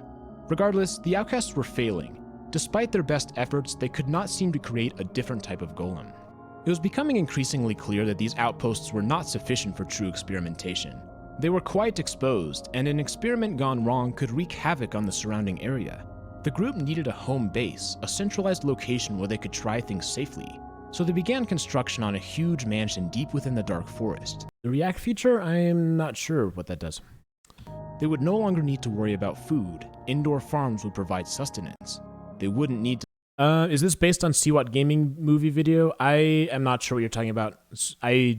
It's not based on anything intentionally. It's possible that there are similarities to other videos, but I'm not sure what the See What video is. Sleep out in the cold. Ornate bedrooms provided shelter. Any knowledge they found could be written in books and placed in vast libraries. Equipment could be forged, items could be stored. But all of this paled in comparison to the largest benefit of all, the ability to experiment freely. The first order of business was to create a place where iron golems could be built and then examined. In the basement of the mansion, prisons were constructed with redstone-operated doors. An outcast could quickly build an iron golem and then flee out the door, trapping the golem. But this proved to be inadequate. The iron golems had long arms which could swipe through walls. To combat this, arenas were constructed with observation balconies. Yeah, Wii U is correct. Here, the outcast would be completely safe from the golem. These rooms were also useful for observing the reaction of the golem to various other mobs. Despite capturing the occasional villager, they could never seem to find a way to get the iron golem to attack them. As time passed, the outcasts slowly began to understand the requirements for golems. A pumpkin was necessary, so they began to grow pumpkins alongside their melon farms. While it may first seem as if these pumpkins were grown as food, the outcasts did not have consistent access to eggs and sugarcane required to make pumpkin pie. No, these pumpkins were made for their golem experiments. They had more than enough food already. But for some reason, a normal pumpkin didn't work. It had to be carved, a task which the skilled lumberjacks were able to do. There's a mysterious room with a single carved pumpkin found in the mansion. While we don't know exactly what they were doing, it appears as though this was one of their attempts at understanding the golem recipe. Yet, despite these minor improvements in understanding, Yes, I do all the editing and production myself. were still pretty lost. They had not yet deduced why the pumpkin must have parts of it removed. Why did it have to be carved? All of this hard work caused the outcasts to become closer to one another, and they were beginning to form a combined identity. They were no longer scattered ex-villagers. Instead, they developed their own culture. I've thought about ways like maybe to hire an editor or try and make it so that I can produce more videos because editing takes a lot of time. But the thing is, I think the editing is a big part of like what makes it fun and what makes it interesting. So I've never really thought, oh, I'll just give up on editing. This included unique clothes, as well as their own signature architectural style. Furthermore, they were all focused on the same goal of recreating the golem. So they began to think of themselves as a unified group of illagers. In other words, they now had a collective face. The illagers symbolized this by making a flag, a banner representing the group as a whole. This face legitimized them to the outside world, bringing life into their group, and they carried their flag wherever they went. And suddenly, it dawned on them. The important component of a golem construction was not the T-shape nor the material. It was the face. Just like their own society, without a face, the golem was little more than random blocks. But the face is what converted the inanimate components into a truly unified whole. It legitimized the golem, and it breathed artificial life into an otherwise stagnant design. With this newfound discovery, the illagers returned to their experimentation. The iron golem had a face similar to that of the villagers which it swore to protect. An oblong head, a large nose, and a unibrow. Would it be possible for the illagers to build a parallel golem that looked like themselves instead? As a way to process these ideas, they began to construct massive effigies of themselves out of wool. Perhaps this would somehow help them discover how to construct a golem for themselves. There was an interesting subtlety in the design of these statues that's worth mentioning. They were not accurate representations of the faces of the illagers. The big difference was the shape of the eyebrows. While the illagers had 2 slanted eyebrows, these statues had a single long unibrow. This wasn't just some minor mistake. The illager flag clearly has slanted eyebrows, so we know the illagers were capable of doing it correctly. This implies that the slight difference in the shape of these statues was intentional. Something to note is that this unibrow has the same shape as the 2 beings which the illagers knew rather well. This whole unibrow thing is kind of goofy. I like it. The villagers, of course, but also the Iron Golem. This makes me think that the illagers believed that this slight distinction was important with respect to the construction of the golem. I probably could have cut this section, but oh well. And after countless experiments, the illagers finally pulled it off, creating a golem of their own. This golem was the Ravager.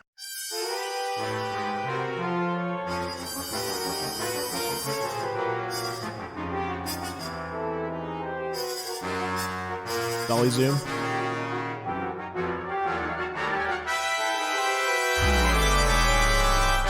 Before we continue, we need to think about why the Ravager is a golem and not something else altogether. There is an extremely high degree of similarity to the villager's Iron Golem. First, both are very large and bulky mobs. Each of them has knockback resistance, a trait which is quite rare in the Minecraft universe. On the other side, both the Ravager and the Iron Golem have a powerful attack which flings the victim into the air. Their attack is also strong enough to hit through a solid wall. But the similarities don't end there. Both mobs have the exact same total health at 100 points.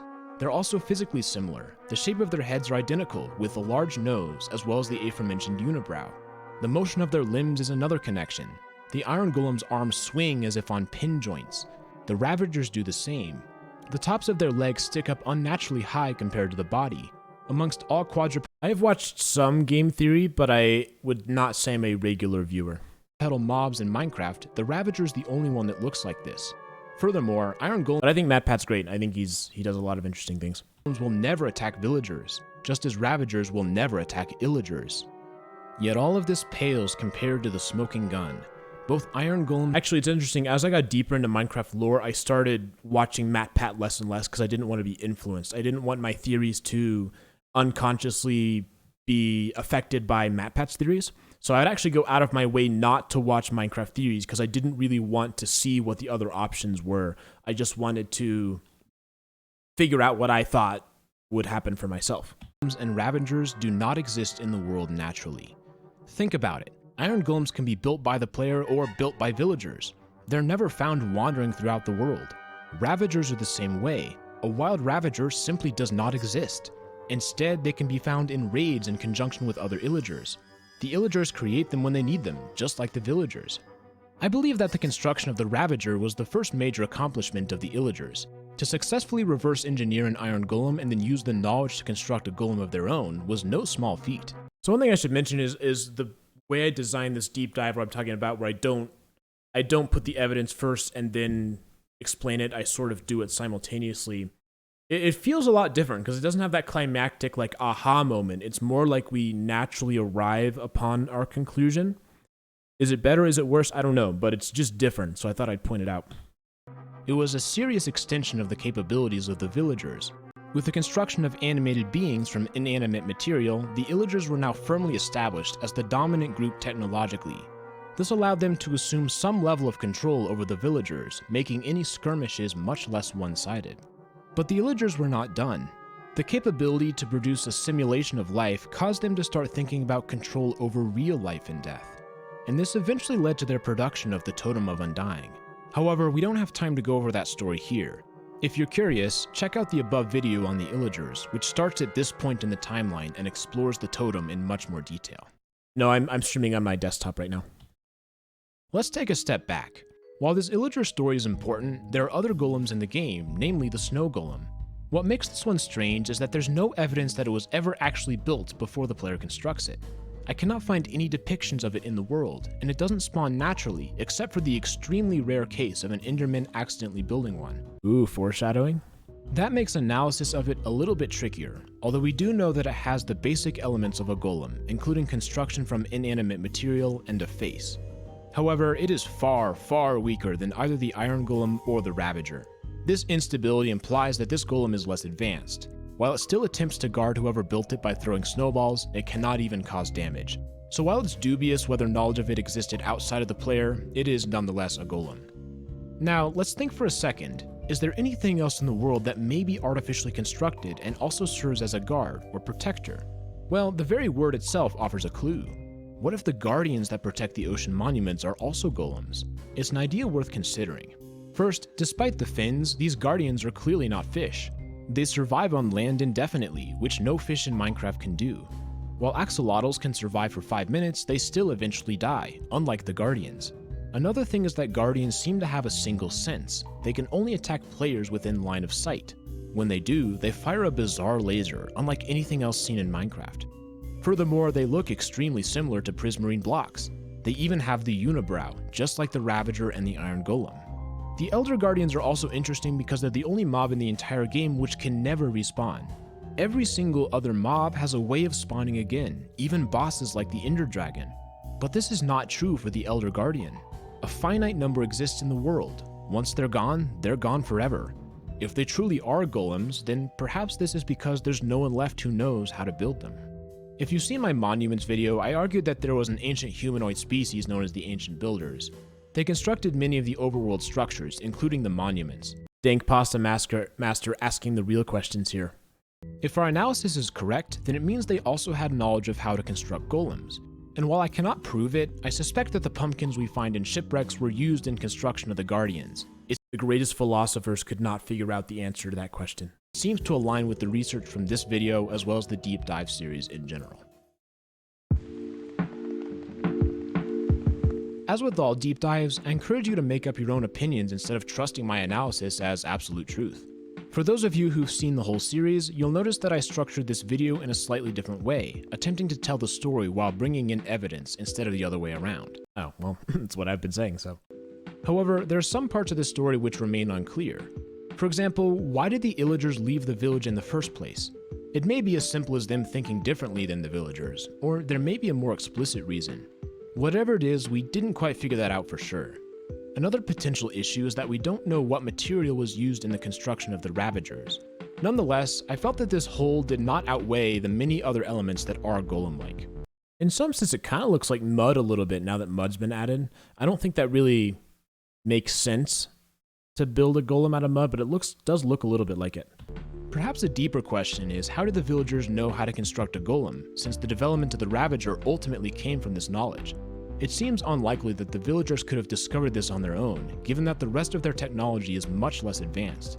I think to truly answer this question requires a more detailed analysis on the villagers' place in the world, and I shall defer this discussion to a future video. I want to close with an idea that we may return to in an upcoming theory. Let's think back to the original story about the golem. All these golems we've seen in Minecraft were constructed from inanimate material, became animated, and then served their masters, just like in the story. But in the examples we've seen, something is missing. The golem never betrays its original creator like we would expect, which leaves us with an intriguing question. Is there a golem somewhere in Minecraft which does betray its creator? Is it possible that we somehow missed a golem? We won't answer that question today, but it's an idea worth considering. I like that little section. Golems are fascinating, and this story led us to some really interesting places. So I actually didn't know. I had no idea if there was a golem. I don't think I had anything specific in mind there, but I mean, I think probably what I was trying to do with that as I was trying to hint at the player maybe being a golem. That's probably what I was thinking. But I didn't have an exact answer to that question. What do you think? It's more of a food for thought type of thing. Do you agree? Disagree? Did I miss something? Let me know in the comments below. I really enjoy seeing your theories.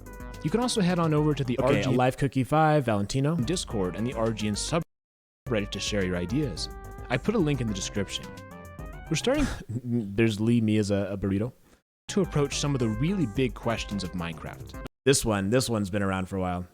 Became a bit of a server meme. You. Put a link in the description. We're starting to approach some of the really big questions of Minecraft, and I'm looking forward to the upcoming deep dives. I'm very happy that you are all here with me on this journey. We will go ahead and end with that. This has been Retro Gaming Now. Thanks so much for watching, and I'll see you all in the next video. I sure hope this is fair use by Grease. Art by Tim. Oh, I think what we were doing, I don't know if we were in staff chat or something, and we were going to like make my next thumbnail video. So what do we got? We got Wifey's Binding of Isaac, 3D Battles of World Runner, The Council Shall Decide Your Fate. Today I theorize that you're going to die. RGN, and the Minecraft Iceberg. Have a great day. All right, yeah, so that was an unexpected success of a video, August 12th, 2021, and people seem to really like that one. That was cool. And it was a different type of a deep dive, felt like a change of pace. The next deep dive, the next one is the weird connections of the slime, and this one was a little bit tougher. I think this is, when I got to this point, that's when I started to realize, like, okay, I'm starting to reach the limit of what's possible with the deep dive series. I had to, well, we'll watch the video in a minute, but there was a lot of leaps, a lot of complicated theorizing I had to do. Like, it just took a lot of work, and it was kind of unwieldy, you know? It just wasn't a smooth deep dive. It didn't quite feel as natural as some of my other ones, and that was when I started to realize, like, okay, I need to start thinking about what am I going to do post deep dive series.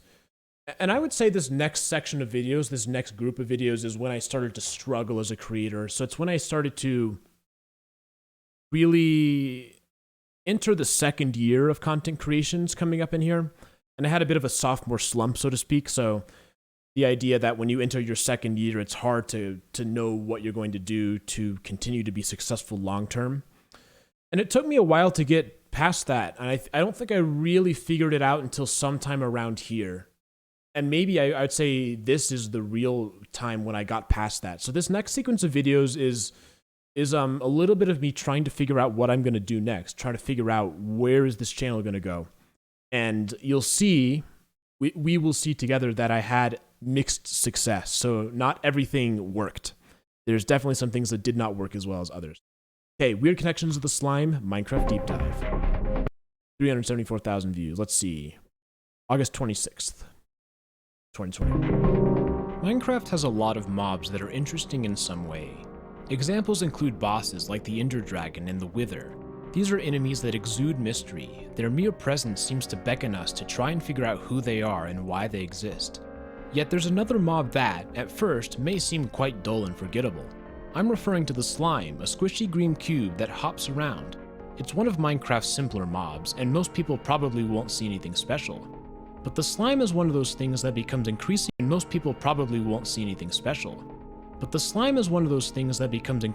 mysterious the more we start to think about it. Why are most of the music I write myself? Its spawning conditions so weird? Why can it split into smaller copies of itself? And why is there a different version of it in the Nether?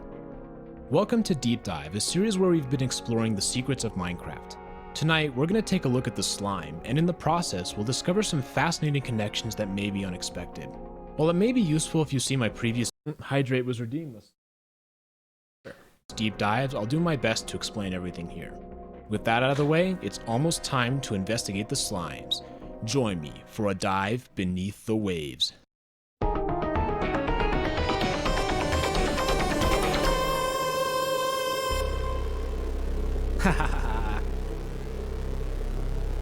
Such a funny intro.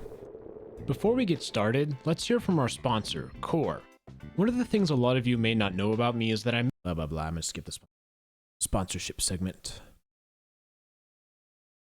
in the description and pinned comment to download Core for free. Slimes are, without a doubt, one of the weirder mobs to exist in Minecraft. Unlike most enemies, there are multiple distinct sizes, and killing a slime splits it into several of the next smallest size. For example, the largest naturally spawning size is 4. Killing that results in several slimes of size 2. Okay, I gotta do 5 push-ups real quick. Prove that I'm doing it. You gotta believe me.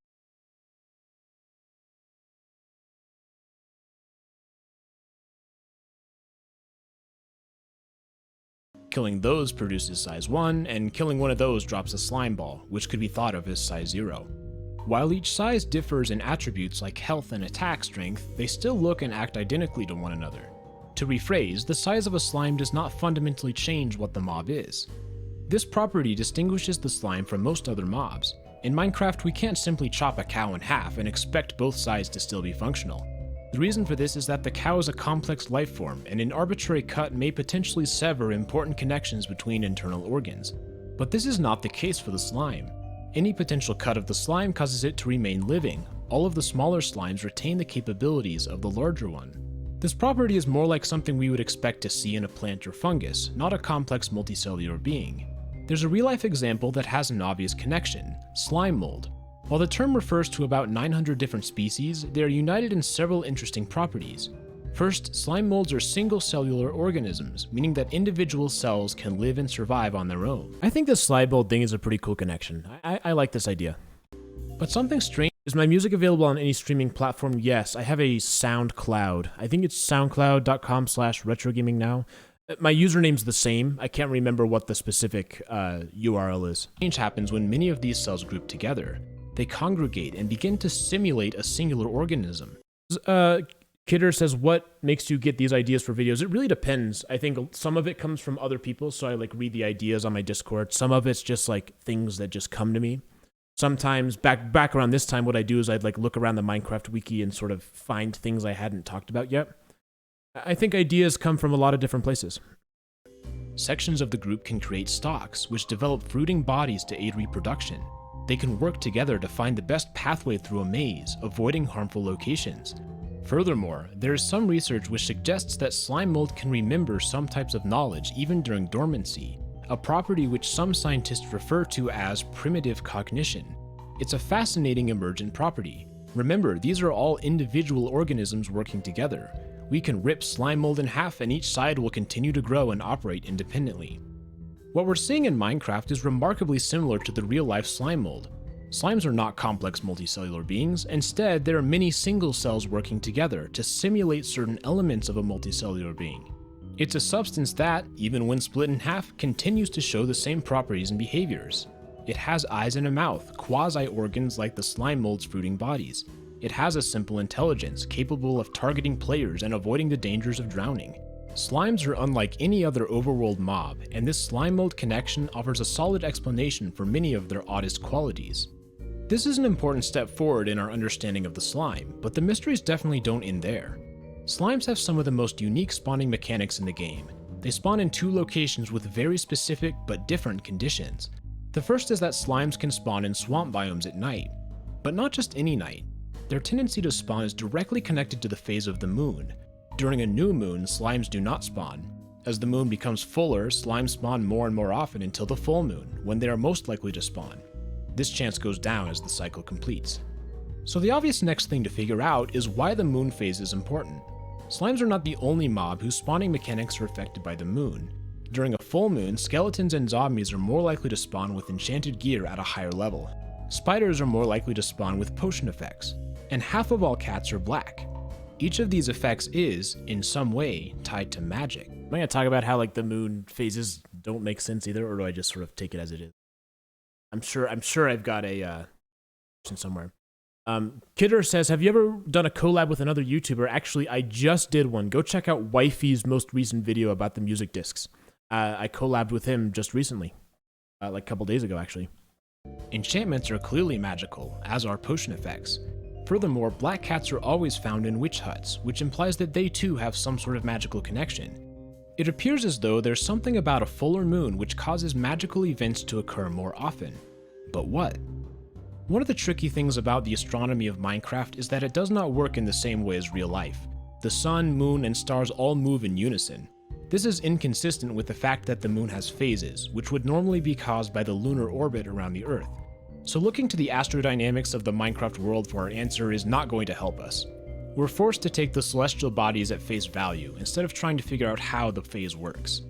The solution is rather simple. What if the moonlight is what's important? The full moon produces the most moonlight and the new moon the least. The light does something special, something weird to the overworld. However, the moonlight does not affect the number of mobs, just the potential magical effects. The specific mechanics of mob spawning are connected to block light levels, which do not change with the moon phase. Instead, it appears that the moonlight is a magical catalyst of some sort, driving magical events. Yeah, I think this makes sense. Previous videos, I've talked about how magic works in Minecraft. We know that magic doesn't just happen, it requires energy from somewhere. For example, when enchanting, this energy occurs in the form of experience. We see it in beacons, potion brewing, the wither, and so on and so forth.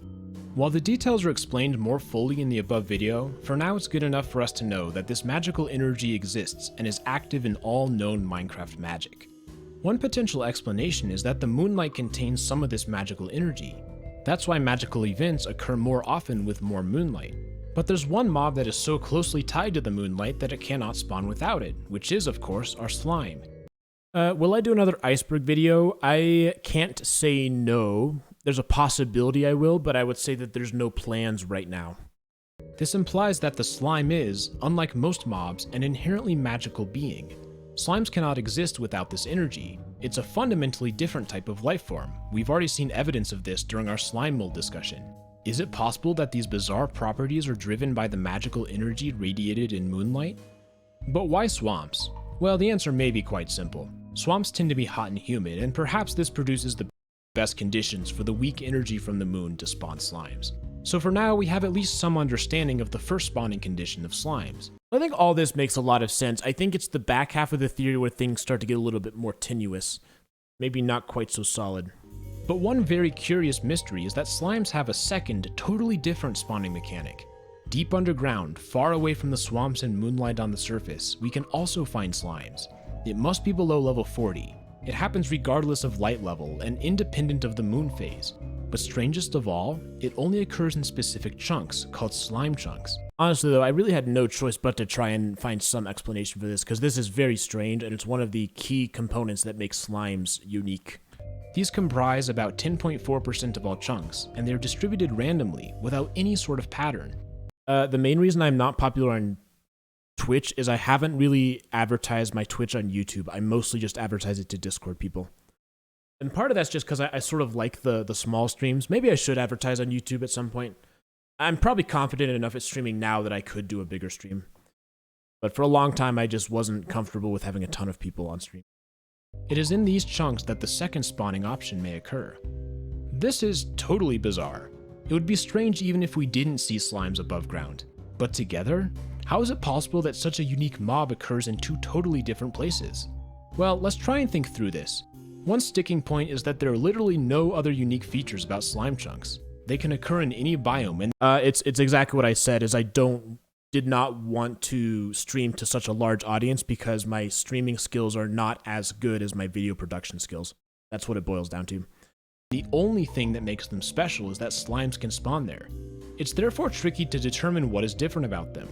Since we don't have any more evidence, our best option is to assume that the underground slimes and the above ground slimes are produced in a similar fashion. In other words, is it possible that the swamp conditions are somehow replicated underground, but in a way that's not obvious? Right now, we don't have the tools to answer that question. To understand what's going on, we're going to need to take a break and look at the slime's evil twin in the nether, the magma cube. Magma cubes are very similar to slimes. They have the same shape as well as the splitting properties. They also bounce around and act similarly. There's clearly some sort of connection, so perhaps understanding the magma cube will help us understand the slime. The spawning conditions for the magma cube are much simpler. They spawn in several nether biomes, including nether wastes and basalt deltas. These two biomes comprise about 54% of the total area of the nether. Furthermore, they can also be found in nether fortresses. In other words, magma cubes in the nether are much more common than slimes in the overworld. When the smallest size of a magma cube is killed, it drops magma cream. Much like slime balls and slimes, it's safe to assume that the body of magma cubes is made of magma cream. And when we take a closer look at— Yeah, honestly, if you think about it, it might be that what you guys are saying is correct, that these slime chunks are more of a holdover from a different era of Minecraft and are not easy to explain within the context of the rest of the game. And I think that's probably true in a certain sense. It might be unfair to try and put some lore explanation towards the slime chunks, because there's a lot of early game stuff that's like that. At it, and this could be one of those examples. We discover another connection to the slime. It's possible to combine blaze powder with a slime ball to create magma cream. This is actually pretty important. It appears as though magma cubes are very similar in composition to slimes, but with the addition of blaze powder. So how exactly do these magma cubes spawn anyways? There's no moonlight in the nether, and there are no slime chunks either. Well, as we've discovered, almost everything about the magma cube is the same as the slime, with one key difference: the presence of blaze powder. Is it somehow possible that this powder gives us a hint as to how they spawn? We've established that moonlight contains magical energy required for slimes to exist. Interestingly, we know that blaze powder also contains magical energy. It's the fuel we use for brewing potions.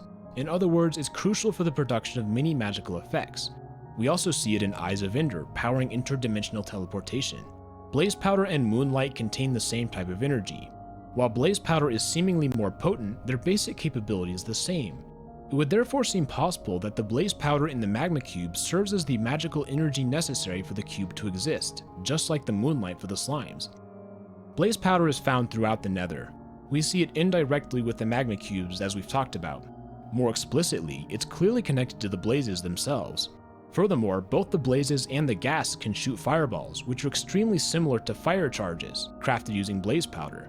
This means that blaze powder has also made its way into the ghast, one of the Nether's signature mobs. The prevalence of blaze powder in the Nether implies that there's a lot of inherent magical energy throughout the dimension. We consistently find magical items such as gas tiers or nether. Will I put my music on Spotify?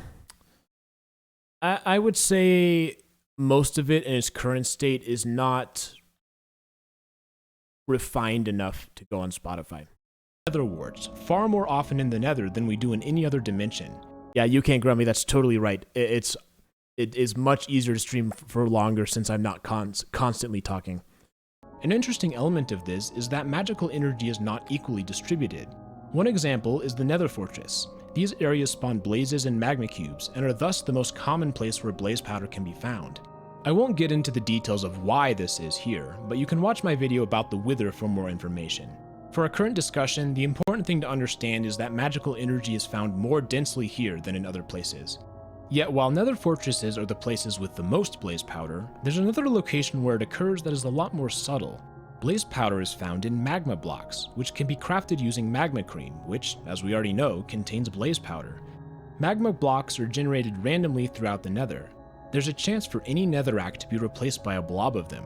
Hotspots at low altitudes where blaze powder is generated seemingly for no reason. There are some parts of the Nether which can spontaneously produce blaze powder and slime in block form with no discernible pattern. So my streaming schedule is kind of inconsistent. Definitely not once a day, and I think even once a week is probably unlikely. In fact, maybe once a month's a little unlikely. But I'm trying to be a little consistent when I'm trying to finish up the series, so I'm hoping to go once a week from here on out until I finish the marathon series. But I am notoriously inconsistent at streaming. Random magical locations scattered about. Does this remind you of anything we've seen before? Well, what if it's the same basic idea as the slime chunks? We've established the magical properties of the blaze powder in magma blocks, but the energy contained within needed to come from somewhere. Similarly, we know that slimes require magical energy. Above ground, it has to come from the moon. But below ground, these slimes would still require magic, just as the magma blocks require magic. This connection is far from obvious, but it appears as though the mechanism that produces magma blocks is the same as the one that produces slimes. Both occur in random sections of space at low altitudes. Both need magic to even exist. So what's stopping a magical hotspot from producing both of them?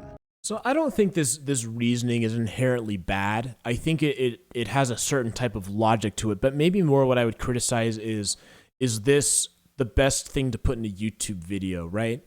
Like this is a theory that maybe I don't know. I think the actual experience of watching the video of the theory is not necessarily the best. It might have been better for this theory to be a text theory or something that we talked about in the theory channels. I think it just doesn't quite feel as effective watching it now.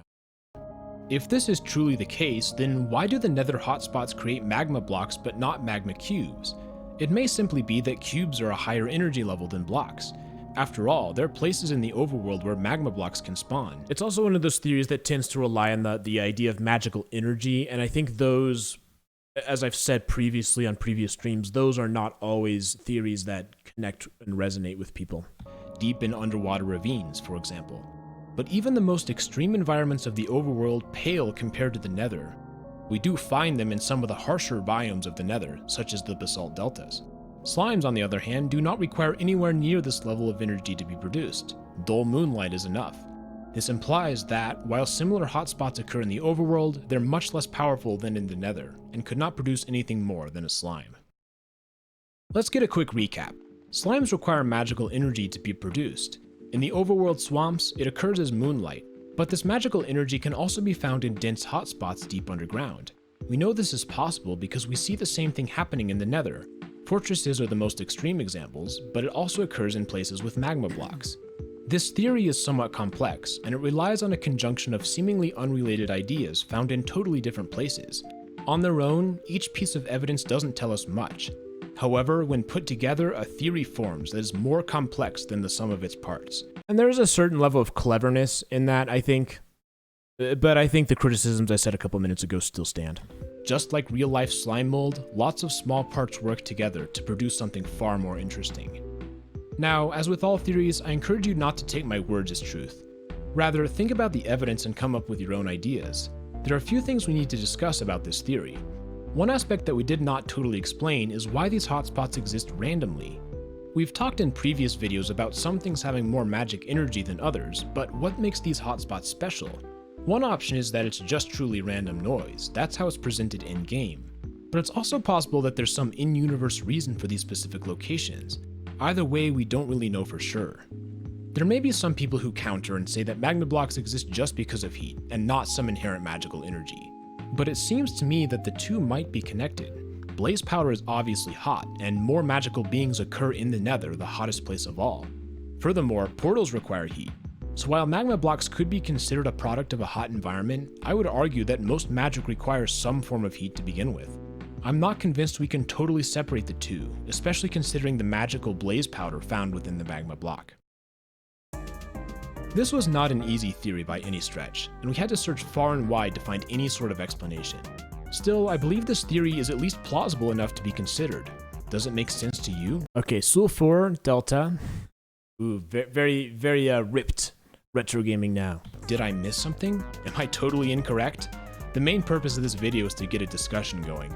With enough people thinking about it, we can surely figure out how everything works.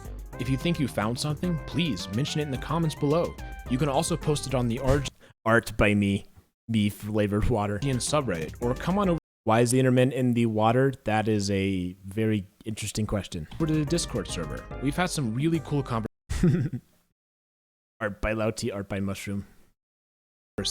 And I'd love to hear your voice. Also, don't forget to check out Core. It's completely free. Use the link in the description to get started. We'll go ahead and end with that. This has been Retro Gaming Now. Thank you so much for watching, and I'll see you all. Hopefully legal art by Greece. Graffitied on a bus sub to Retro Gaming Now. I hope that was legal. All in the next episode. Have a great day.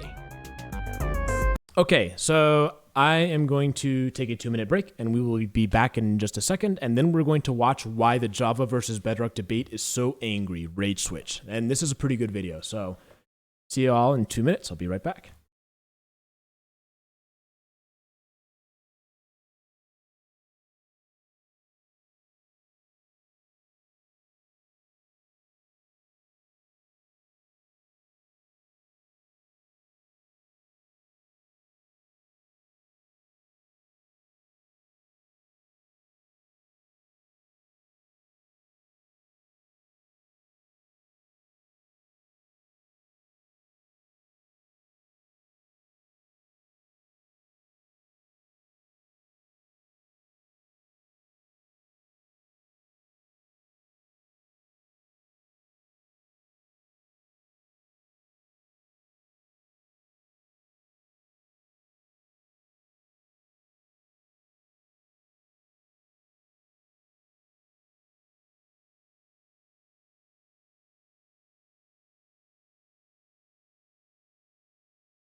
All right, we should be back. Welcome, everybody. For those of you who are joining us late, what I've been doing, this has been a series of streams where I've been going through beginning my first Minecraft Iceberg video and watching every single video to try and see how far we've come as a channel and do some commentary and revisit some of these old videos and see how far, it's sort of like a commentary, developer commentary a little bit. So we just finished up Weird Connections of the Slime Minecraft Deep Dive, and now we go to a different type of video. Why is the Java versus Bedrock debate so angry? And this one, I liked this one. I think I did a good job with this one, and it examined something that I think most Minecraft players who are serious in the community understand, that there's this tension between people who play Java and people who play Bedrock and that type of a thing. And this one, I think, has some interesting insights. And September 10th, 2021, so this was released, let's see, August 26th. So this was a 2-week turnaround, it looks like, for this one. I had a bunch of sponsorships in a row, so I kind of had to increase the pace of videos. But let's go ahead and dive in. Oh, it's called Rage Switch because I expected to do a series called Rage Switch, which I kind of never ended up doing. Maybe I should change the title now. All right. There's a famous quote by Benjamin Franklin. In 1789, he wrote, "Nothing can be said to be certain except death and taxes." While that may have been true in the 18th century, our friend Ben did not live long enough to see the 21st century. And if he had, he surely would have amended his statement. Nothing can be said to be certain except death, taxes, and the Java versus Bedrock debate. One of the great things about being a Minecraft content creator is the ability to talk with many Minecraft fans on a daily basis. And while most conversations are fun and respectful... All right, real quick, one of those comments, I just made a connection when they talked about, so the original Jewish golem was made of clay, and I mentioned that the golem was made out of mud. It kind of looked like it was made out of mud. Maybe there's a connection there? I don't know. Sorry, I just thought about that. All right, let's get going. About once a month, someone brings up something about a difference between Java and Bedrock. And what happens next is fascinating. There seems to be a hidden switch embedded in each Minecraft player. This switch, while often dormant, is activated by a perceived slight towards their preferred version. And once this switch is turned on, it can suck even the most mild-mannered person into the center of a fiery debate over which version of Minecraft reigns supreme. That's right, I went through, I think what I did is I made a Minecraft controversies chat or something like that. And I just had people discuss it, sort of argue over Bedrock versus Java, and ended up with some interesting quotes. Yeah, maybe it was just called Java versus Bedrock. Mannered person. Simple things please simple minds. Stop doubting my knowledge of Minecraft. Bedrock is for fetuses. Nice job, NPC. You saved the line. Yeah. How can they be called players if they're not even playing the actual game? Into the center of a fiery debate over which version of Minecraft reigns supreme. But maybe I'm getting ahead of myself. For the viewer who plays only casually or doesn't even play at all, you may have no idea what I'm talking about. Java? Bedrock? Isn't Minecraft just Minecraft? And oh, do I wish your initial instinct was correct. But alas, it is not the case. Minecraft has two versions, the Java edition, which is found on computers, and Bedrock edition, which is found on a wide variety of platforms from phones to the Xbox. So what's the difference between these, and why does the debate rage so frequently? As with many parts of Minecraft, what we see today is influenced by a rich and twisting history, and to really understand this debate, we're going to need some context of how we got to this point. So strap in, because it's almost time to learn what's happening here and why it leads to such vitriol amongst the community. But first, let's take a look at our sponsor who made this video possible. Today's video... Okay, we'll skip the sponsorship segment. Do I like Bedrock? Yes, I do like Bedrock. I like them both. Minecraft started as a project by a single developer named Notch back in 2009. He had experience in the Java programming language, and he used code from a previous project called RubyDung, of which very few screenshots exist. Minecraft, however, was not an isometric top-down game. Instead, it was fully 3D. The idea of building and placing blocks is found in its earliest versions. Initially, everything was a sandbox, although Notch expressed interest in adding survival modes, which were implemented in the survival tests. Another major milestone was INDEV, where Notch experimented with the idea of infinite worlds. From there, the game entered alpha, then beta, then eventually a full release in 2011. It was at this time that Mojang, the company which Notch had founded, began to think about expanding Minecraft to a broader audience. The next logical step was to turn Minecraft into a mobile app. Thus, Minecraft Pocket Edition was born. While it started on the Xperia Play, it quickly spread to the rest of the Android and iOS phones. Pocket Edition was different from the main version of Minecraft in many ways. It was not written in Java, but in C++. Additionally, the development team essentially started from scratch. They didn't have years of cumulative updates to build upon. This allowed them to focus on making the game optimized for mobile devices from the very beginning. Mojang chose to release the alpha version of Pocket Edition to the general public in October of 2011. And, to be frank, the initial alpha version was downright awful. The Java version of Minecraft would soon update to its full release, with a slew of new features such as enchanting, potion brewing, a new dimension, the Ender Dragon, and villagers. In contrast, the Pocket Edition was so feature deficient as to be downright frustrating. You could neither mine nor craft in this version. In fact, crafting as a mechanic would not be added for nearly 8 months. The list of obtainable blocks was very limited. The world was not infinite. There was no survival mode, and even the pseudo-creative world didn't have flight enabled. From the perspective of someone who was used to the PC version, Minecraft Pocket Edition wasn't simply inferior. It was so far behind the main version that my immediate thought was that this was unplayable. Why spend time learning clunky controls just to play a game that was little more than a shell of the main version? However, despite— Yeah, it was so bad. It was like I downloaded it and I couldn't believe that they released it in that state. Just like I said earlier, the context of where Minecraft was at the time, when they just released the Ender Dragon, you know, the End, this new dimension, and this game is like amazing. And then they come out with Pocket Edition, just a couple, like it was right before that, and it was just so deeply disappointing. It just felt, I just think they shouldn't have released it that soon. And maybe to some extent I know why they did, because that's the development model that Minecraft originally went on, but I was so disappointed by it that I basically played it once and didn't play it again. That was my experience. I played it and I was like, why would I ever choose this over the PC version? Despite its rocky start, developers continued to work on the game, improving it with each new update. Survival was added, then crafting, then more mobs. And slowly but surely, the Pocket Edition began to catch up with the main version. It was during this development process that Notch sold Mojang and Minecraft to Microsoft for $2.5 billion US. Development of the game was no longer done by a small independent team. Now there were the resources of one of the world's largest companies which could be invested into the game. Microsoft was no slouch in the gaming industry. As the developer of the Xbox Series and the Windows operating system, they saw the huge potential in the game. And in the post-Microsoft era, we saw an increase in the pace and size of Pocket Edition updates. By 2016, Pocket Edition rivaled the PC version in terms of a complete feature set. We can also tell that Microsoft had bigger plans for this game. During this phase, the number of supported platforms began to grow. Windows Phone got Pocket Edition in 2014. Alright, do a quick stretch. Going? Windows 10 also got a port, which led, confusingly, to a pair of different versions on PC.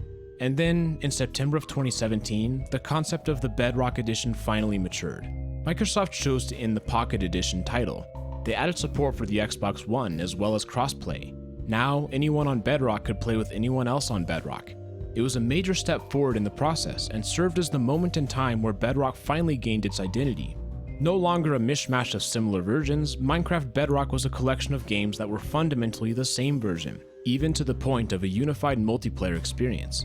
This was Microsoft's plan all along, bring Minecraft to as many platforms as— No, I am not good at PC. Very bad. Possible using a version I have an, I think, iPhone 12?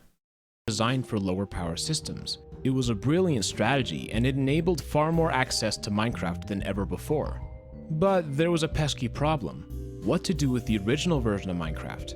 Remember, all these Bedrock versions were based on a different codebase. Yet the PC version that was a direct descendant of Notch still existed, and it was being updated as well. While similar, it was not the same, and it wouldn't work with the new cross-platform infrastructure. And it's here that Microsoft made a decision which I believe to be one of the first sparks of the Java and Bedrock debate. What they did was rename the Bedrock versions to simply Minecraft, and to call the original PC version Minecraft Java Edition. From a purely practical perspective, this change meant nothing. Both games still played as they had before. But the implications were deeper. The Bedrock Edition was now presented as the primary version, worthy of the name Minecraft. But the original? It was relegated to second fiddle, not the main course, but just another addition. Amongst the core community, this change was unpopular. The Windows Bedrock edition was not the same in many ways. It had microtransactions for one. The perception amongst some players was that Bedrock edition was clearly designed as the moneymaker. And through this name change, Microsoft was making it clear that they viewed Bedrock as the main version of Minecraft. What was to stop them from pulling the plug on Java edition and ceasing to support it? Despite assurances that Java would stick around, other fears developed. Was Microsoft going to inundate it with microtransactions, remove the ability for custom servers, shut down modding support? In present day, we know these fears did not come to pass.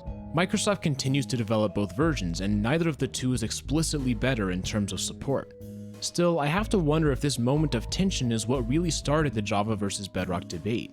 While I don't know for sure if this was Microsoft's intention, the implication was that the younger version was the quote-unquote correct Minecraft. It was a huge tactical blunder by Microsoft. While it wouldn't have solved all problems, calling one version Bedrock Edition and one version Java Edition would have at least helped avoid the perception of Microsoft viewing Java as inferior.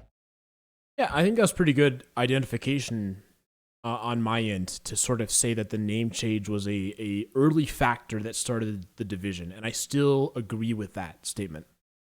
While the name change is an important part of this debate discussion, it's certainly not the only element. The split would have been a lot easier to swallow if it weren't for the fact that there is not a one-to-one feature parity between the Java and Bedrock editions. There are features that only exist in Java, and features that only exist in Bedrock. Some of these differences are a product of the individual platforms and thus make a lot of sense. For example, the UI in Bedrock is clearly designed for devices which don't have a mouse. Features such as speed bridging help overcome the control limitations of the platforms. There are also differences that come from the programming language. Bedrock tends to perform much more smoothly than Java Edition, which is logical considering that it was built from the ground up to support mobile devices. On the other hand, Bedrock has a reputation for being buggy. If I had to guess, I would say this is because it's on so many more platforms. A related difference is the ease of modding. While Bedrock is improving in this regard, Java has a rich tradition of mods to the game, from the early days of Tekkit and Technic to more modern packs like Feed the Beast and RLCraft.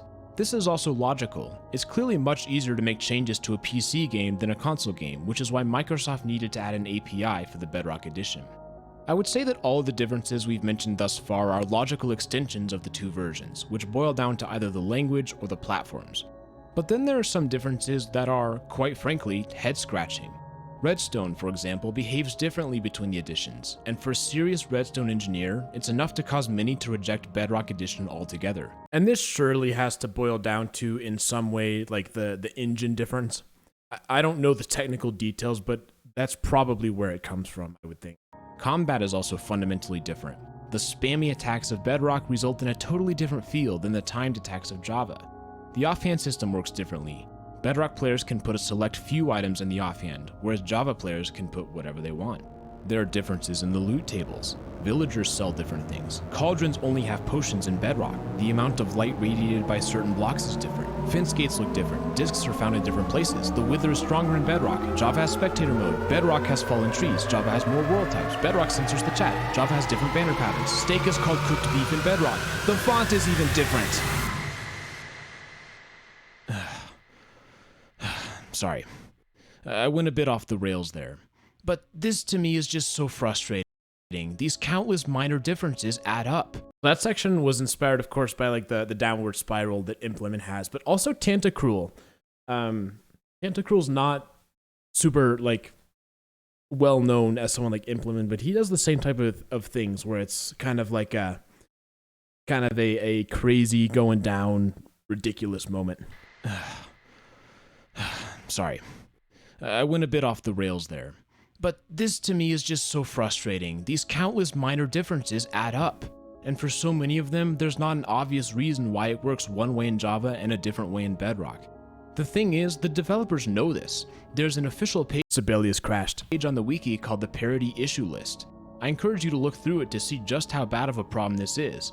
I'm a little annoyed by his Dorico video because I'm a Dorico stan, and I think he sort of misused a lot of the things that make Dorico powerful, but I'm not salty. Only a little salty. On and on and on, there are little differences between the two.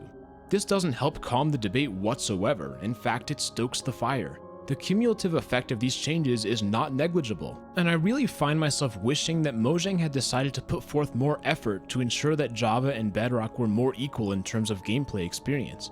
Most of these differences are very minor. It would not be challenging to make it so that both versions have the same crossbow durability, for example. But for whatever reason, they haven't done this. Instead, they've let the versions diverge in countless minor ways. Now, I'm not trying to be harsh on the developers. There may very well be a reason for many or all of these subtle differences. I also understand that there are a lot of different versions, and keeping consistency would be a challenge. What I suspect is that there hasn't been a true commitment to version parity, and the coordination it would entail might be the reason they haven't done it. Nonetheless, I think it would be possible to make a serious dent in these issues if they wanted to do so, but that doesn't seem to be their plan. And the result of this decision is more fuel on the fire.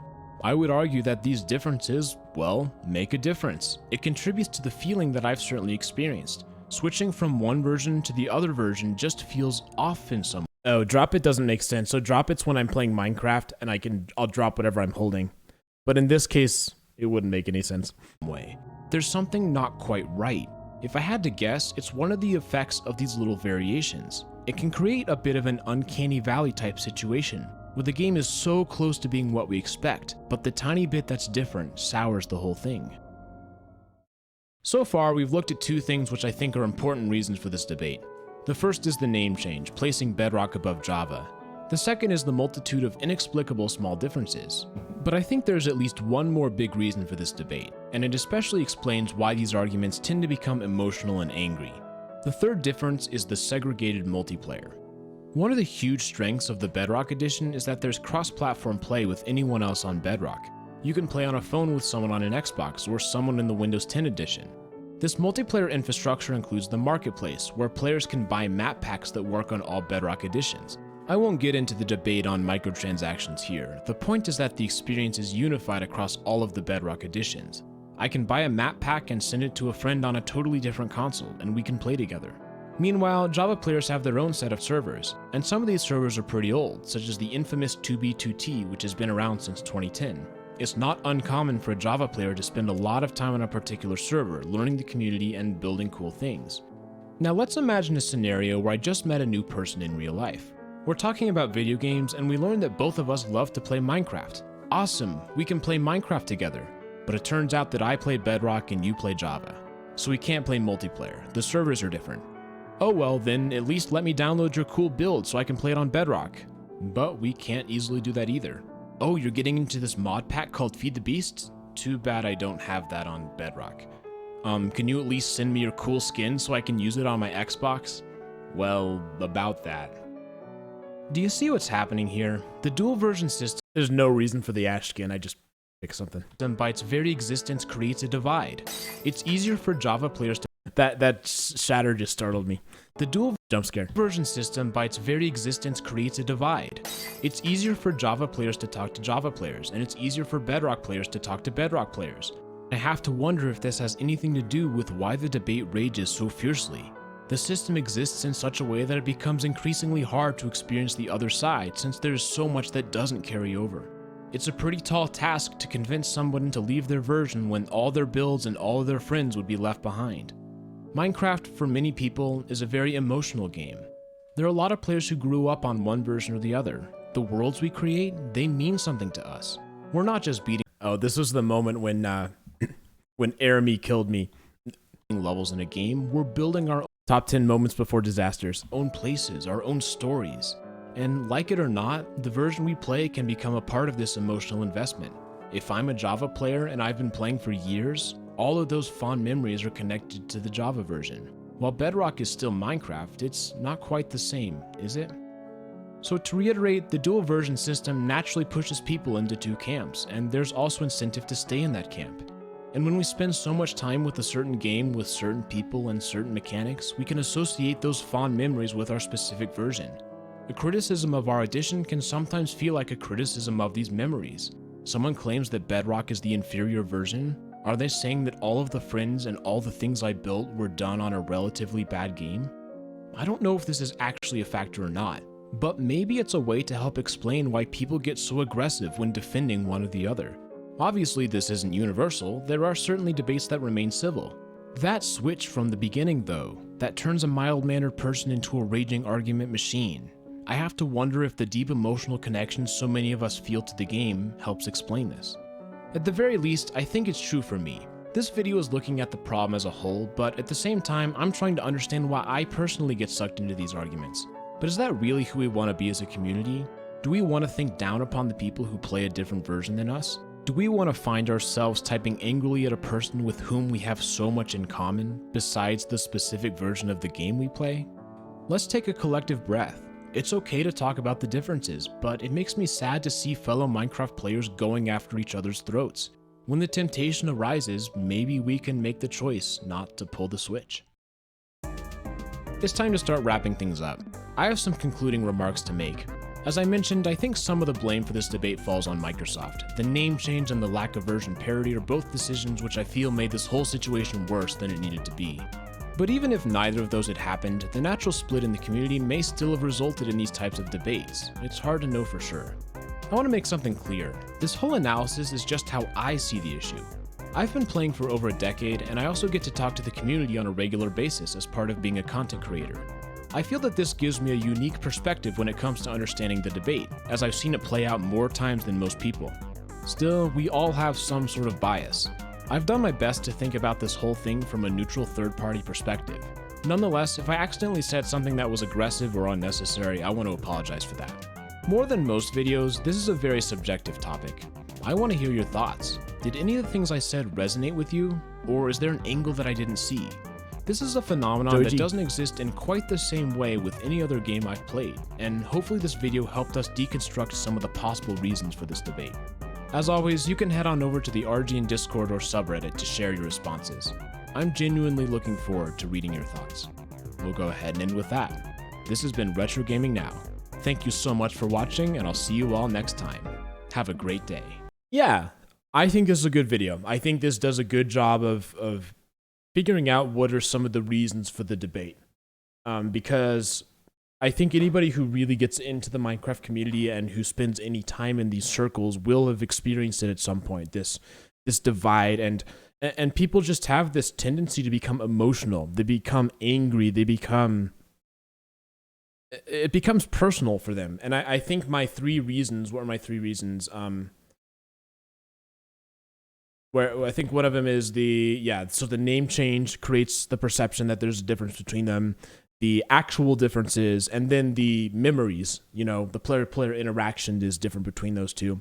I think these are pretty solid three ideas, and thinking about it now, I'm not sure if there's a fourth one I would add. I think this did a pretty good job of putting them together. So this was a different type of a video. This was a video that was more of an analytical video on Minecraft, and I don't think I'd really done anything quite like that before. There's some of it within the Iceberg videos. It's embedded in there a little bit, sort of interpreting Minecraft and seeing like what Minecraft is like,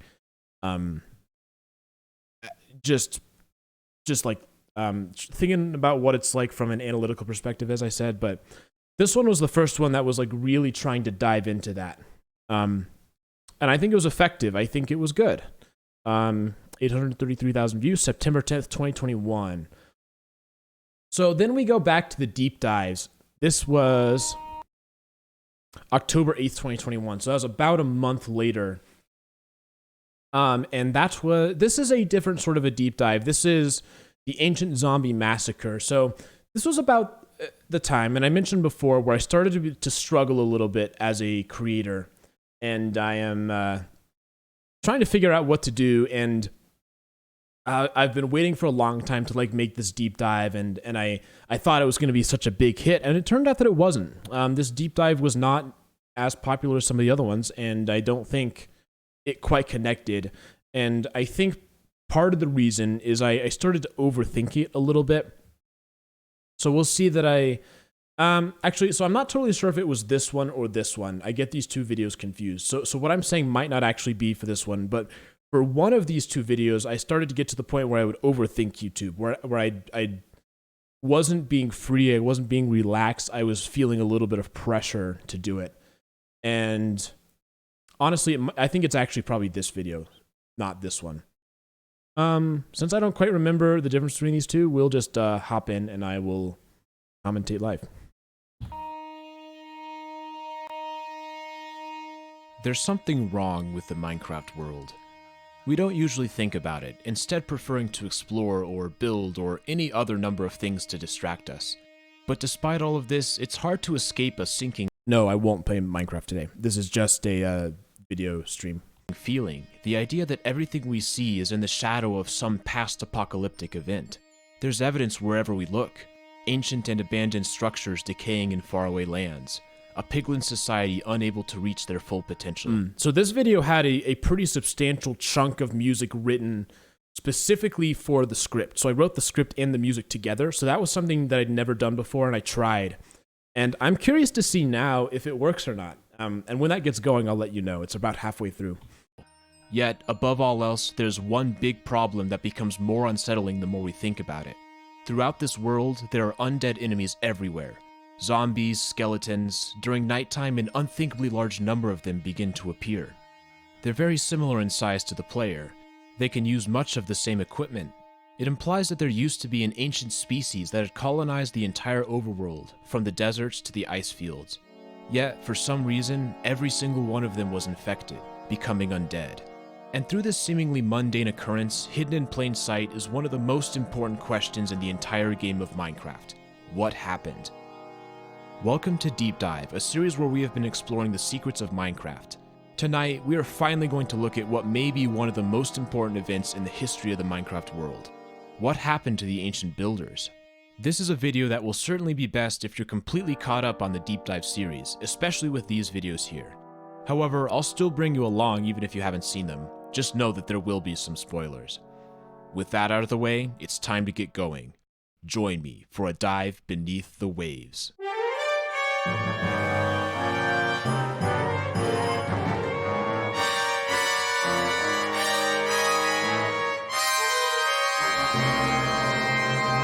Death of the Builders, Deep Dive. We're gonna take a journey back in time.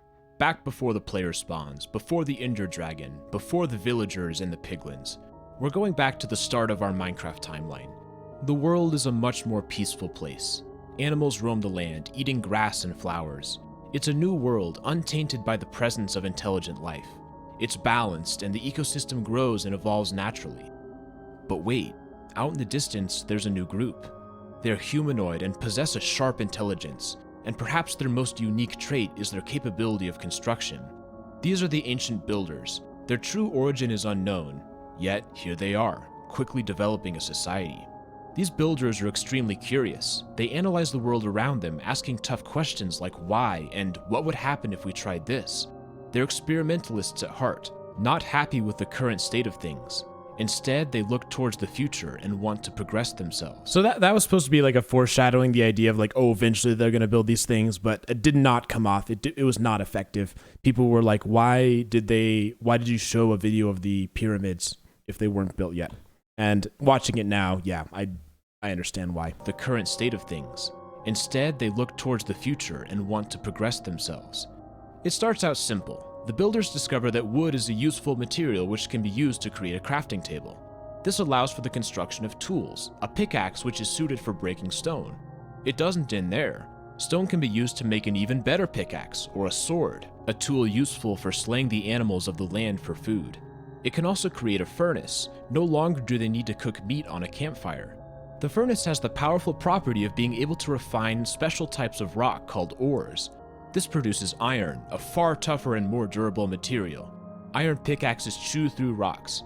They can also mine diamond and even stronger material found deep underground. As their society begins to grow, they start to become more organized. They construct massive underground mines necessary to get valuable resources to the surface. The builders no longer need to worry about basic needs like food and water. They can now afford to experiment with more complex technology. For example, the builders are discovering that there is a hidden layer to the world, a special type of magical energy. When harnessed, this energy can be infused into equipment, adding unique properties. Certain materials are more susceptible than others. Gold appears to be particularly attracted to magical energy. Such benefits make the builders extremely resilient against the elements and dangers of the world, and they can now begin to spread out, settling in new places. Saddles coincide with the domestication of the horse. Okay, this introductory sequence feels a little bit long-winded. I wonder if that was part of the issue. Providing an effective land transportation method.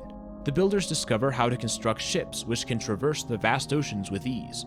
I wonder if there's a different way I could have structured this. This is helped by the development of redstone, allowing for timekeeping and navigational assistance from compasses. The builders continue to tinker with magic, and they start to think about various ways that elements could be combined. And in doing so, they make a startling discovery. Obsidian and heat creates a mysterious portal to a new dimension.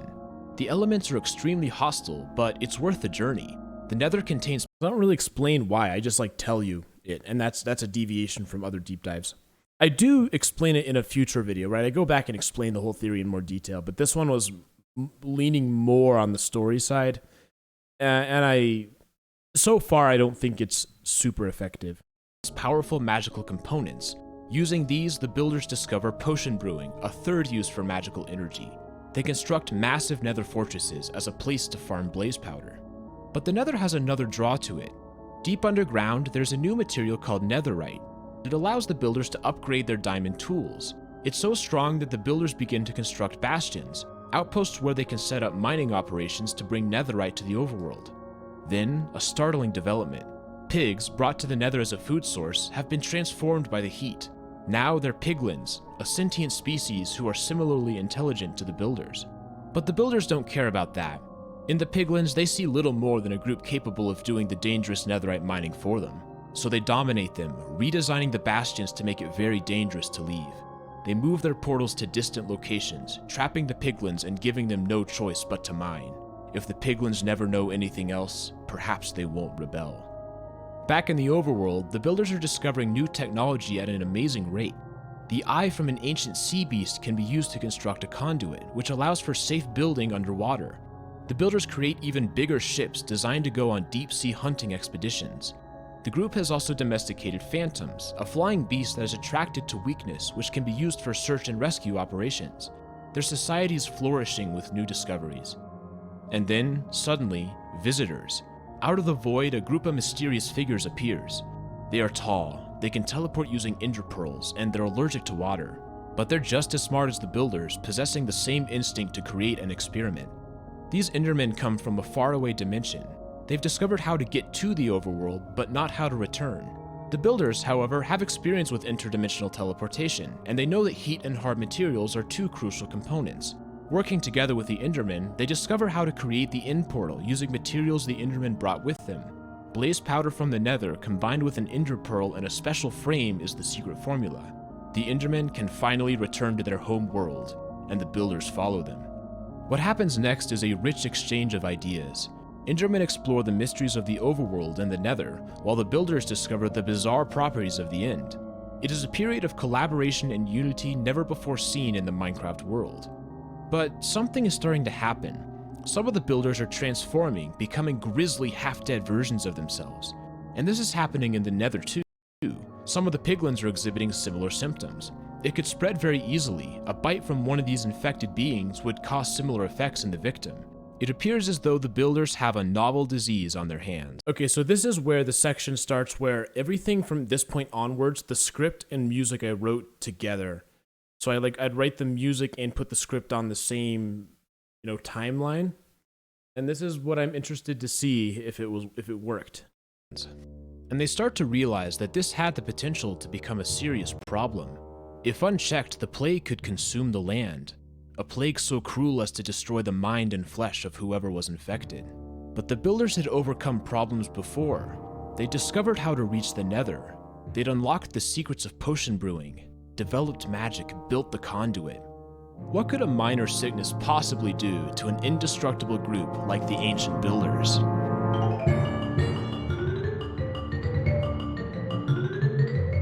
So the race was on to find a cure, and the builders put their vast library of knowledge to use. The virus, while deadly, was still relatively contained, but they couldn't delay as it would spread quickly with a bite, and the growing number of zombies had the builders cautious for the future. So the builders organized a conference with their best and brightest minds. The great scientists and leaders collectively had a chance to solve this problem. But how? Maybe if they could understand the plague, they could understand how to exploit its weaknesses. The plague seemed to be magical in some way. It only affected certain beings, and while the builders were highly susceptible, some mobs were not. I tried to use leitmotifs and stuff in this. So like a leitmotif is a short little musical idea that represents something. So it might represent a person, or it might represent an emotion. And the idea is you can morph these leitmotifs together and you can transform them and modify them in such a way that you tell something through the music that you can't tell, that you're not telling visually. So one sort of example is a lot of this is based around the Dies Irae. So the da da da da da da da, that idea is used in a lot of music, and it's an old chant, and it basically represents death. So I use the da da da da, that type of a thing to represent death.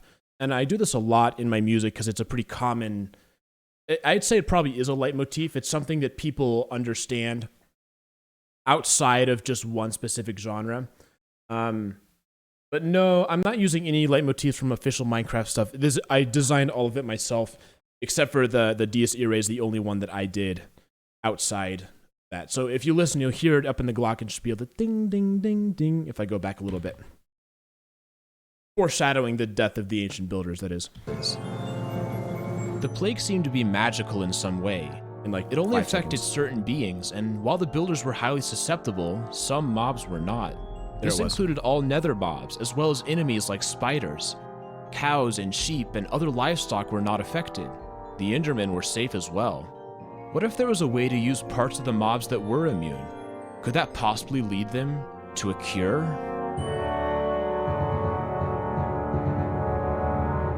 So that chord right there, I can't remember what it represented. Maybe it represented the apple. But that chord there is important. I can't. Yeah, Surf, that's a great idea. I was just thinking that, like, a stream looking into my music development process, because that would be pretty interesting. This one in particular had a lot of thought that went into it.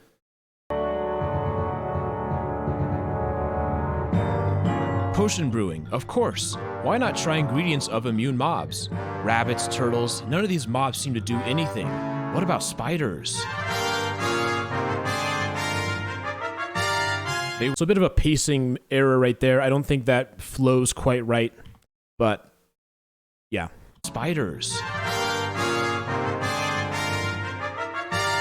They weren't mammals and were totally safe from the virus.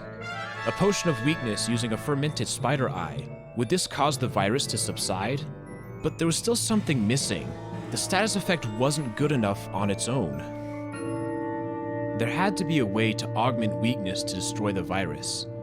To add a kick of... No, it doesn't work. It's too big of a moment, I think, for what I'm saying. I say, what about spiders? And it's da da da da da da da boom. Like, you know, it's too much, I would say.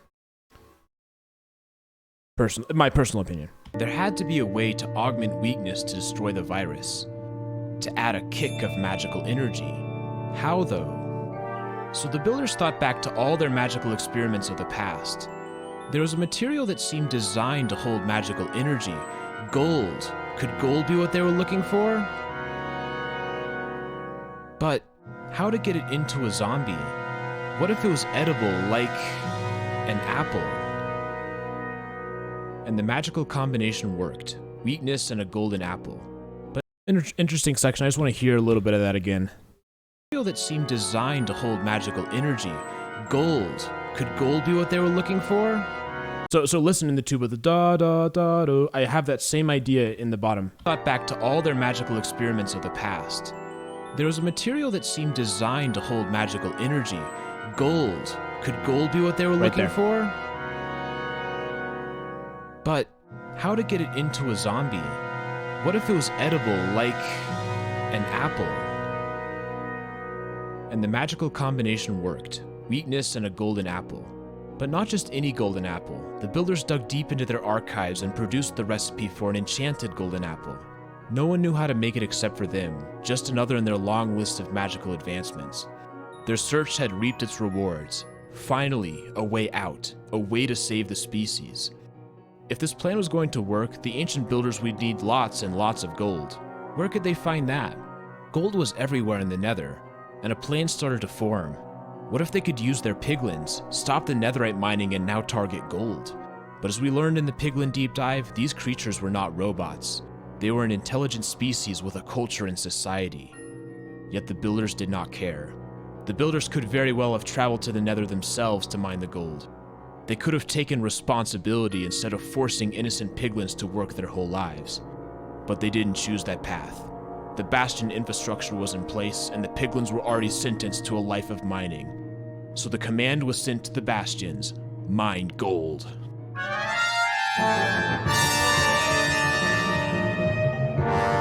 The piglins went into the dark mines and they toiled away, working harder than ever, forced by the ancient builders. The builders organized trips, moving gold from the bastions to the portal to the overworld. Nose and the horns. Da, da, da, da, da, da, da. The builders organized trips, moving gold from the bastions to the portal to the overworld, where apples could be created. They became quite efficient, with specialized chests on either side of the portals designed to ease the process. Yet, a question presented itself. Where were the builders going to store this gold anyways? Vast troves of a valuable material presented a tempting target for thieves and raiders. It would need to be kept in a location that was extremely well defended, but simultaneously, it needed to be very easy to access by an authorized builder during an emergency. I just wasn't really aware of it. That's why I didn't really use replay mod back then. And then, a brilliant idea. The ocean. The builders already employed a vast navy.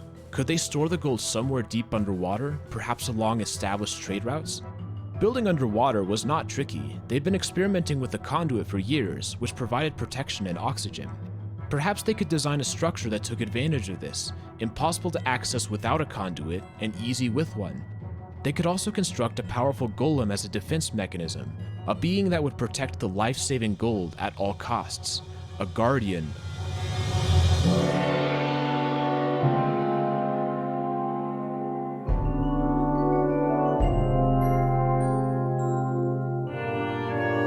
It was beautiful. It was perfect. It accomplished their goals, all with the signature flair of their construction style. I'm pretty sure that trumpet theme is supposed to represent their hubris, if I remember right. I really should go back and look at the score and see, because I wrote all this stuff down, I just can't quite remember. It was beautiful. It was perfect. It accomplished their goals, all with the signature flair of their construction style. This would be a monument to their success against the virus. The gold stored within was proof of their superior intellect, their inability to fail, their control over the natural world. The builders were prepared for the worst, but they would come out on top. After all, what could go wrong? But despite their best efforts, the plague continued to spread. It didn't seem to matter how much gold they brought from the nether, the disease always outpaced them. So they made the piglins work harder and harder, more gold. Why wasn't it working? Why were things getting worse? Was it possible they'd made a mistake? Where's this virus even from anyways? And then it dawned upon them. All of their efforts, all of their mining operations, their vast ocean networks were only creating more issues. Because the virus wasn't from the overworld after all. No. The builders were bringing more than just gold from the nether.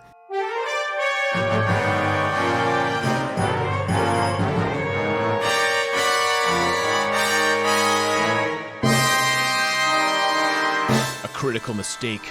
All of their efforts to stop the spread of the virus were only bringing it to more places. Their ships, their nether chests. Oh no, it was everywhere. The builders were beginning to recognize the true depth of their error. Their search and rescue phantoms, infected. Their capability to seek out weakness only brought the virus to the most faraway lands. Their horses, some of them were infected too. Terror began to set in. Was this the end? The overworld was quickly becoming uninhabitable.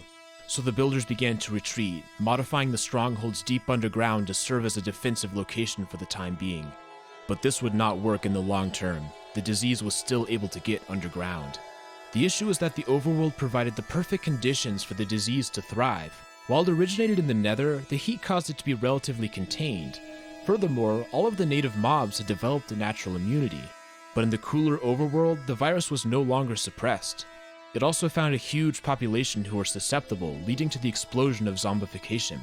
But the builders are seeing it in retrospect. What good does that do now? The world is broken. They can't go to the Nether without spreading the virus further. The End, while safer, is still inhospitable to the builders. No, they need something else. They need to think outside the box. What the builders need is another dimension, an escape. So they turn to the Endermen. The builders ask if it would be possible to create a portal to a new dimension. But the Endermen had become wary of the builders, distrustful of the way they treated the piglins, and unamused by their hubris. Why should the Endermen risk their own lives to save the builders from a downfall of their own design? The answer is no. But the builders cannot accept it. Desperate for survival, they turn on the Endermen. They send whoever they have left to the End, armed with swords and deadly liquid water.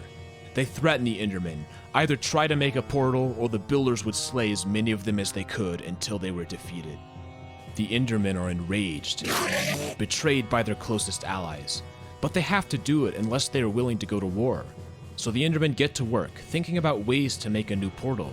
They need hard materials, so they collect vast amounts of obsidian. They also need heat and magical energy. The Endermen hadn't attempted a portal using anything from the Nether, so they begin to experiment with various items from that dimension. And under threat of death, they found something. Eyes of Ender and gas tears could be used to create an End crystal, a new type of magical block. This would be the way for the builders to escape. This was the ticket out.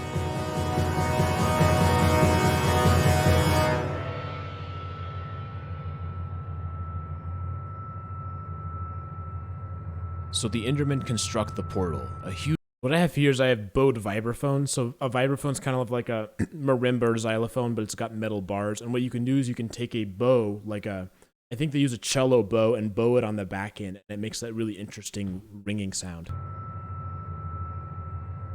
So the Endermen construct the portal, a huge design with 10 obsidian pillars. One by one, they place the End crystals on the towers. The builders watch anxiously, ready to cheat death and escape their certain doom. And Enderman places the final crystal.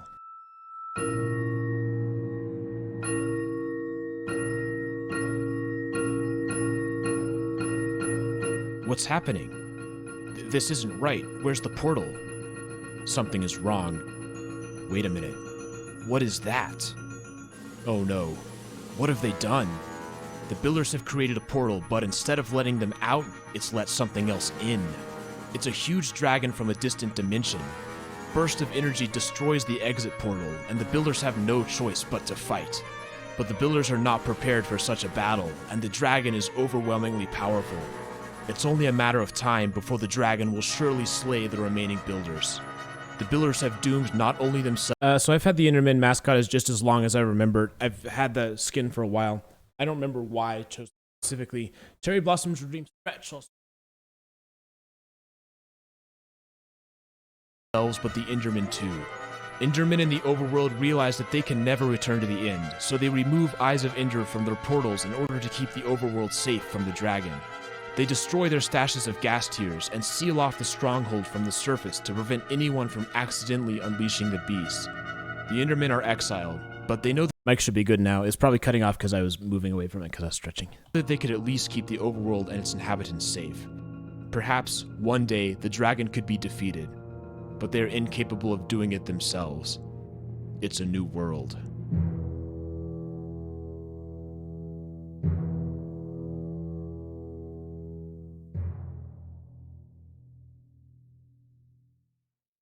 There's an irony here. The builders were so intent on doing what That's a cool shot. was best for themselves, no matter the cost to others. The piglins suffered, the Endermen suffered, but ultimately the builders themselves suffered as well. And the world they left behind was not the world they came into. The post-builder era was dominated by the plague. Their actions had fundamentally changed the structure of the world. The piglins knew nothing but mining, and even without the ancient builders, they continued to do the only thing they knew, even as the bastions began to deteriorate. They grew obsessive over gold, a material that was ultimately meaningless to them, but for the brainwashing of the builders. The Endermen were cut off from the amazing new dimensions they discovered. They became a fractured species. Pockets of them remained in the overworld and the Nether, but these Endermen would never return home. The image of the ancient builders was seared into their minds, so much so that even a single glance from someone who looked similar would send them into a fit of rage. Yet, despite the betrayal, the Endermen still had hope that a savior would one day free them. As time went on, evidence of the builders began to disappear. Their cities were washed away, their nether portals broke down. Soon, only the toughest structures remained, the monuments, the pyramids, and the preserved ancient shipwrecks. But not all hope was lost. The world slowly began to heal over the course of thousands of years. New societies began to develop, the peaceful villagers and eventually the witches and illagers. These groups learned to survive in this brutal environment. The shadow of the builders' actions remained. The zombie plague was now a deep part of the dynamics of the overworld. Yet, there were societies built to overcome such issues. It didn't have to be this way. The builders didn't have to abuse the world around them. But it happened, and everyone paid the price. And then, one day, from the void, a newcomer spawns into the world for the first time. Who are they, and why are they here? That's a story for another day. Okay. Well, so I like that I was aggressive and tried something very different. I think my video design, filmmaking skills, storytelling skills were not necessarily always used in a symbiotic way with the music. I probably have to watch it a few more times and really think about why I get that sense. I think maybe what it was is that the music was too important. I think in a lot of ways, I don't know if everyone got this, but for me the music was distracting almost a little bit, and I think maybe it could have been a little bit more unified. But I still think the idea of using the music in that way was a really interesting one, and it's one that I'm glad I tried, because that was something very different from anything else I'd ever done. And I don't know. It's interesting. I don't know. It's hard to say, because like when you look at some like a creative thing that you did in the past, it's hard to know if like I could have done something different, if I could have done something better, because you kind of just gotta treat it as this idea from when it was made. But I don't know. I think it was a interesting decision, and it's something that I am happy to have attempted. But I think there's definitely still some room to grow in terms of scoring a YouTube video that way. But I like it though. I think it's good. I think it's different. It's cool. But could I have done better? Could I do better in the future? I probably could. There we have it. That's my theory. As with all deep dives, I encourage you not to think of this as absolute habit. Right, That's so the way I my did is I had like these 8 different sections that corresponded to sections of the story. I do want to look at the score of this at some point in the near future and sort of see what I was thinking in more detail. As with all deep dives, I It was encourage not that long ago, it was a little bit over a year. you not to think of this as absolute truth. Instead, consider the facts and make up your own opinion. I'm really excited to hear your thoughts. Leave a comment below and tell me if this seems plausible to you.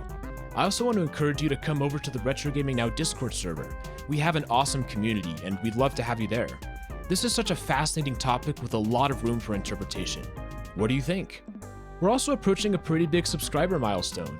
250k is no joke. I know, it's so funny, and a secret mission was written so quickly, I think I wrote it in like 2 or 3 hours. But sometimes that works. Sometimes you sit down and you just do something and it's just good. Not everything requires a ton of thought. Keep an eye out. I want to do something special for when we get there. We'll go ahead and end with that. This has been Retro Gaming Now. Thank you so much for watching, and I'll see everyone in the next video. Have a great day. And now for something totally different. Minecraft mob vote, potential lore shallow dive. This was my first situational video that I made, a video that was a response to current events. I hadn't done that before. Short little video. I almost didn't do it, but I was like, you know what? I might as well, Might as well do something, little bite-sized chunk. 5 minutes, 49 seconds, my shortest video by far. Go ahead and take a watch. Let's do something different for this video. As we all know, a few days ago Mojang announced the candidates for the mob vote, a yearly tradition where the community can vote on the next mob to be added to the game. Yeah, mob votes in the past have been a bit, controversial. But let's not think about that for now. Today, I'm not going to tell you which mob to vote for. What I will do is some brainstorming about the lore possibilities for each of these mobs, which may help you with your decision. After all, soon enough 2 of them will get removed and I'll never get to theorize about them again. So why not do it while we can? This will be mostly speculation, thinking about what may be true. So join me for a shallow dive, if you will. First, we've got the Allay. This is a small blue flying ghost. If you give the Allay an item, it'll collect more of them and bring them back to you. It also really likes note blocks and seems to take its items there.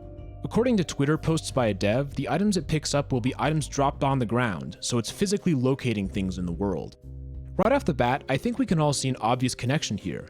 The Allay looks a lot like Vexes spawned by Evokers, which are also blue ghosts. Take a look at them side by side. They have the same pale bluish body color with lighter eyes and hands. Furthermore, the wings appear to be in the same location. There are also some strong conceptual similarities. The Vex is summoned by the Evoker to accomplish a task for them. Likewise, the Allay's main purpose is to do a task for the player, although we don't know how they're summoned. There's some really intriguing lore possibilities. Vexes are one of the most advanced uses of soul energy that we find in the Minecraft world. If the Allay were to be added, then we would probably be able to understand both of them better, depending on how it's summoned and where it's found. If the Allay truly is a manifestation of soul energy, then its location in the world would be a very cool thing to learn about. Is the player moving closer to gaining the abilities of the Evoker? Why does the Allay not disappear with time? What makes it different? If it wins, we may be able to answer these questions. And yeah, I think definitely there was a connection. You know, where do Allays spawn in the game? They spawn in the cages around the pillager outposts. They spawn in the prison cells in the villager or the mansions. So I think I predicted pretty well that this would have some sort of connection to the Vex. Next up is the Glare. It's a being with a green Well, that should have been obvious. I think everybody knew it was going to be connected somehow. code. Perhaps it's a plant or maybe something else altogether. It flies to dark areas and becomes grumpy if there are places where it's dark enough for monsters to spawn. It also seems that there's a possibility that it'll follow the player around. The Glare is strange, especially since it seems as though we don't see the true face of it. Rather, it's shrouded in leaves or some other material. It's somewhat bizarre that even though it hates the darkness, it intentionally flies there and becomes upset. Presumably it does this even if there isn't a player around. So the question that arises is, why does the Glare actively choose to go to places it dislikes? Furthermore, the Glare clearly has some knowledge of monster spawning.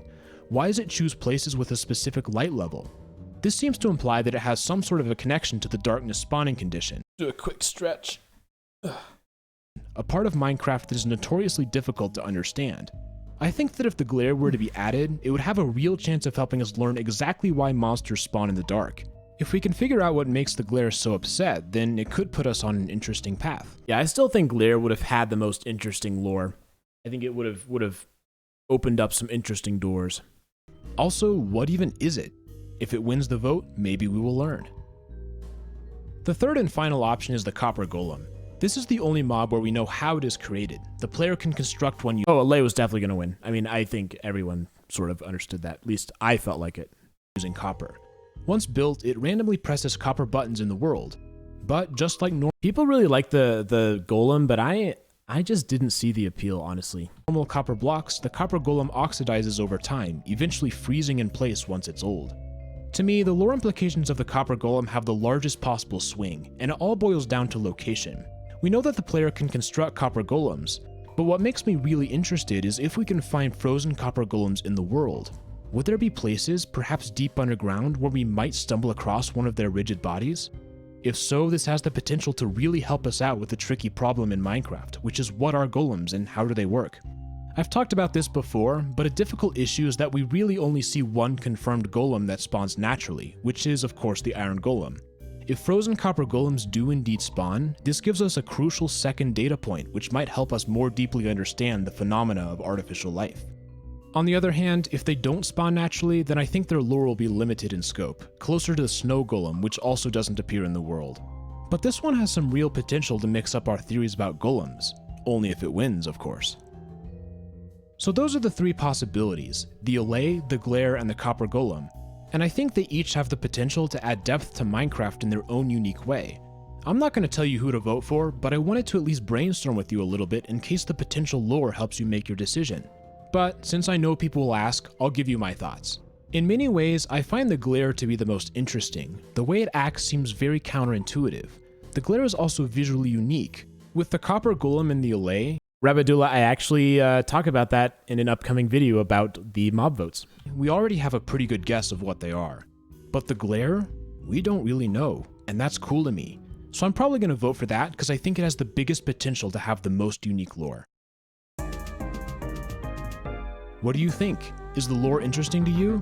Are you wondering how some of these mobs will fit into the fabric of the game? Let me know in the comments below. This video is a little bit different because it's pretty much pure speculation, but hey, I gotta do it before 2 of them are removed forever. I really hope you enjoyed this bite-sized video. A bigger one is coming soon. This has been Retro Gaming Now. Thank you so much for watching, and I'll see you all next time. Have a great day. So I'm going to stop streaming pretty soon. So we've done 8 videos today, which puts us on schedule. The question is, do we want to do the Entity 303 video now or next time? This is one I've kind of been dreading since we started this whole thing. I've been like, oh boy, it means I'm going to have to watch the Entity 303 video again. It might be good to do it now because only 15 people are with us. Yeah. Let's rip the Band-Aid off and do it now. Okay. So this is a Halloween special video. This one, I'm trying to remember what led me to the production of it. I mean, I wanted to do something special for Halloween, right? I wanted to do something that would be interesting. Problem was, I didn't get it done in time. So this was released 5 days after Halloween. And I think to some extent that did confuse people a little bit. I think it would have been better to have it on Halloween because people would have understood, oh, this is a one-off. This is just a special thing for Halloween. Releasing it later than Halloween, maybe to some people, put forth the idea that my channel was going to go into a direction that I was never planning on my channel going. The whole creepypasta thing, yeah. The other thing to consider is that I previously on the channel actively said that I didn't think Entity 303 was very good because it's not. It just isn't. And the problem is I had to do a lot of work to try and massage the script in such a way, massage the source material in such a way that it had some level of interest and intrigue, and it was just like, it was kind of doomed from the start a little bit. Like, I don't think there's anything I could have done that would have caused so there's nothing I could have done using the Entity 303 story that would have worked. The story was just fundamentally not good enough. Just not good enough. So, yeah, I agree with you, Cheetah Spirit. The original Herobrine creepypasta is the only creepypasta that works, and it's the only one, certainly with respect to Minecraft, that I think was effective. 303 is an example of the worst kind of creepypasta, one that doesn't work at all, one that's like goofy, one that's silly, one that doesn't make sense. And I don't know what the heck I was thinking deciding to tackle this for my 303 for my Halloween video. I don't know what I was thinking. But it is what it is. And I am just stalling because I do not want to click play. I do not want to watch this video. But let's do it.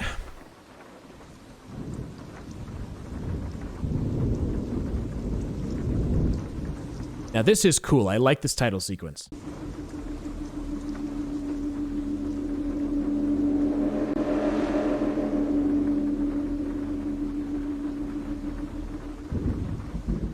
So that's different. That's something a lot different from what I've done before.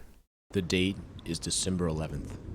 A user named Frankie the Miner 2001 has just sent me an email. Subject line, Entity 303 information. The email reads as follows. Hi Speed, my name is Frankie. I'm a huge fan of Minecraft and I've been playing for about 2 years now. I know you might not think of me as the type of person to be interested in video games, but with the disappearance of my friend Noah a couple of years ago, our friend group has decided that we need some way to help us process the grief together. Every day after school, my friend John and I play on his private server, along with Vincent and Brady. It's a tradition of ours. No matter how bad our day was, we know that we always have this place online where we can feel comfortable. We can move past the experience of Noah and, in a symbolic way, build a new life. One stormy night, we were all playing together in a group Skype call. We've been working on building this huge survival city for No, most of this stuff is just stock footage. Most of the real life shots. several months. We're proud of how it's turning out. It's located in a desert, so we appropriately named our city Dry Bones, a welcome escape from all the rain we've been getting lately. We're currently trying to finish this multi-story hotel, and we're trying to get supplies. All of a sudden, John notices something strange in the chat. We have this plugin that Brady found called Social Spy, which lets you see the actions of other players. Right now, it's telling us that someone named player.number303 has just used the command /stop. Now, John suffers from major anxiety. I've known him since preschool, and he's always been a really insecure person, and the past disappearance of his best friend certainly didn't help him overcome these problems. When John saw that a so-called non-existent player had tried to shut down the server, he immediately thought that it was a hacker. I tell John that he's being paranoid. It's just a bug or something. Then it occurs to me that this is a private server. John is not technically savvy, so I was the one who set up the plugins and whitelist for the server. In fact, you could almost say that it's my server, even though it's on John's computer. There's no way anyone could join except for us. Or had I made a mistake in the configuration? I log in remotely to the server's control panel, and it shows that we're the only ones on the server. So here's something I'm doing that's different. There's no music. This was the first time I'd experimented with that. Furthermore, the whitelist is enabled as I expected. I'm getting a bit confused. Perhaps it's just some sort of bug caused by the lightning. I don't really know. We decide to just ignore it and continue on with our construction. It's about 20 minutes in, and I'm walking with Vincent to the nearest forest to grab wood. He's the type of person who makes a lot of mistakes, so I need to go with him to make sure he doesn't mess anything up. All of a sudden, we see a white figure in the distance of the desert. It appears to be in the model of some type of ghost, with what I could barely make out as red eyes. I quickly took a screenshot and ran after it, but I can't seem to catch up. I return to the forest to link up with Vincent. For some reason, Vincent's player just stands still. Great, he's not even helping us. But maybe it's lag, although he's not speaking on the Skype call. I send him a private message to see if he's still online. No answer. I switch back to Minecraft and see that Vincent is disconnected from the server, with the white figure nowhere in sight. We're never gonna finish this hotel. I try calling him on my cell phone, but it goes straight to voicemail. I send him a text, but it doesn't deliver. John is beginning to freak out. I can hear the shakiness of his voice. It sounds like he's about to cry. Get it together, I tell him. I think he's about to have another one of his panic attacks. This whole time, Brady has been muted and concentrating on the hotel, oblivious to the situation. I finally get his attention, and he at last realizes how peculiar this problem is. He teleports to me and helps me search for the white figure. Yet it proves fruitless. He's gone. John is becoming hysterical, thinking that the hacker did something to Vincent in real life. But that's just not possible, right? Suddenly, my screen starts glitching. It's not normal for Minecraft to Just the stock DaVinci Resolve effect. I didn't do anything special. Should have. bug out like this. It looks like it's corrupted or something. Then, in the chat, object successfully summoned by player number 303. Again and again. I see it in the console too. I look at the Skype chat and realize that someone has joined the call. How long have they been here? There was never a notification. They do not have a username. It's just so fundamentally goofy, right? I mean, I'm trying to play it up. I'm trying to edit it in such a way that it's interesting, but the story is just not good. John's just watching this all happen. His voice is trembling and I can hear him sniffling. Honestly, I'm starting to get a little freaked out myself. Brady suddenly leaves the call and disconnects from the server. Now it's just the two of us plus the unknown user. I'm trying to calm John down, but he simply repeats, I can't take this. This is too much for me. The anonymous Skype caller finally puts face cam on, but it's too dark to see anything. John gets overwhelmed and disconnects from the call in the Minecraft server. I don't blame him. If he stays any longer, he probably is going to have a mental breakdown. Now it's just me and this anonymous player. I ask if there's anyone there. A figure shifts in the dark and I hear a voice. Make a wish. The voice is unnatural, distorted. I decide to switch on Minecraft and see if the player is there. The chat spams with file overload in red text, along with make a wish. What is a file overload? I've never heard of such a thing. Suddenly, I'm afflicted with a blindness. You've never heard of such a thing because a file overload doesn't exist. It doesn't mean anything, right? That's the problem with this, is it when you start to analyze the script, analyze the story with any sort of like precision and any sort of critical thinking, there's just problems everywhere. Status effect. I then lose my ability to move. The player runs up to me with that same ghostly skin of red eyes and a white parka. The chat then says one more thing. Make a wish and say goodbye to your friends. The Skype call drops, and I'm kicked from the server. So bad. The internet is down. As I leave my desk to reset my router, the power in my house suddenly turns off. A blackout. The storm has killed my electricity. Now, I do kind of like this section. I think this is a cool idea. Like trying to put yourself in the perspective of the power going out and it's raining. I'm cut off from the world.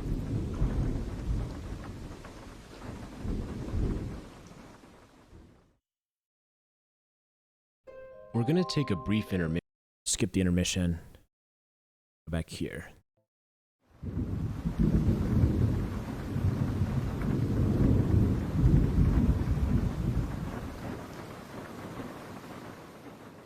It takes about 3 hours for the electric company to fix the power. I live in a rural town, so it's not always easy for them to get their technicians this far away from the big city. With power restored, I turn on my computer. But something is wrong. The desktop wallpaper is changed, glitchy and distorted, the hallmarks of corruption. As I look around, I begin to realize that this has affected my files too. They're there, but whenever I try to open them, the program fails. Was this a symptom of the electrical surge?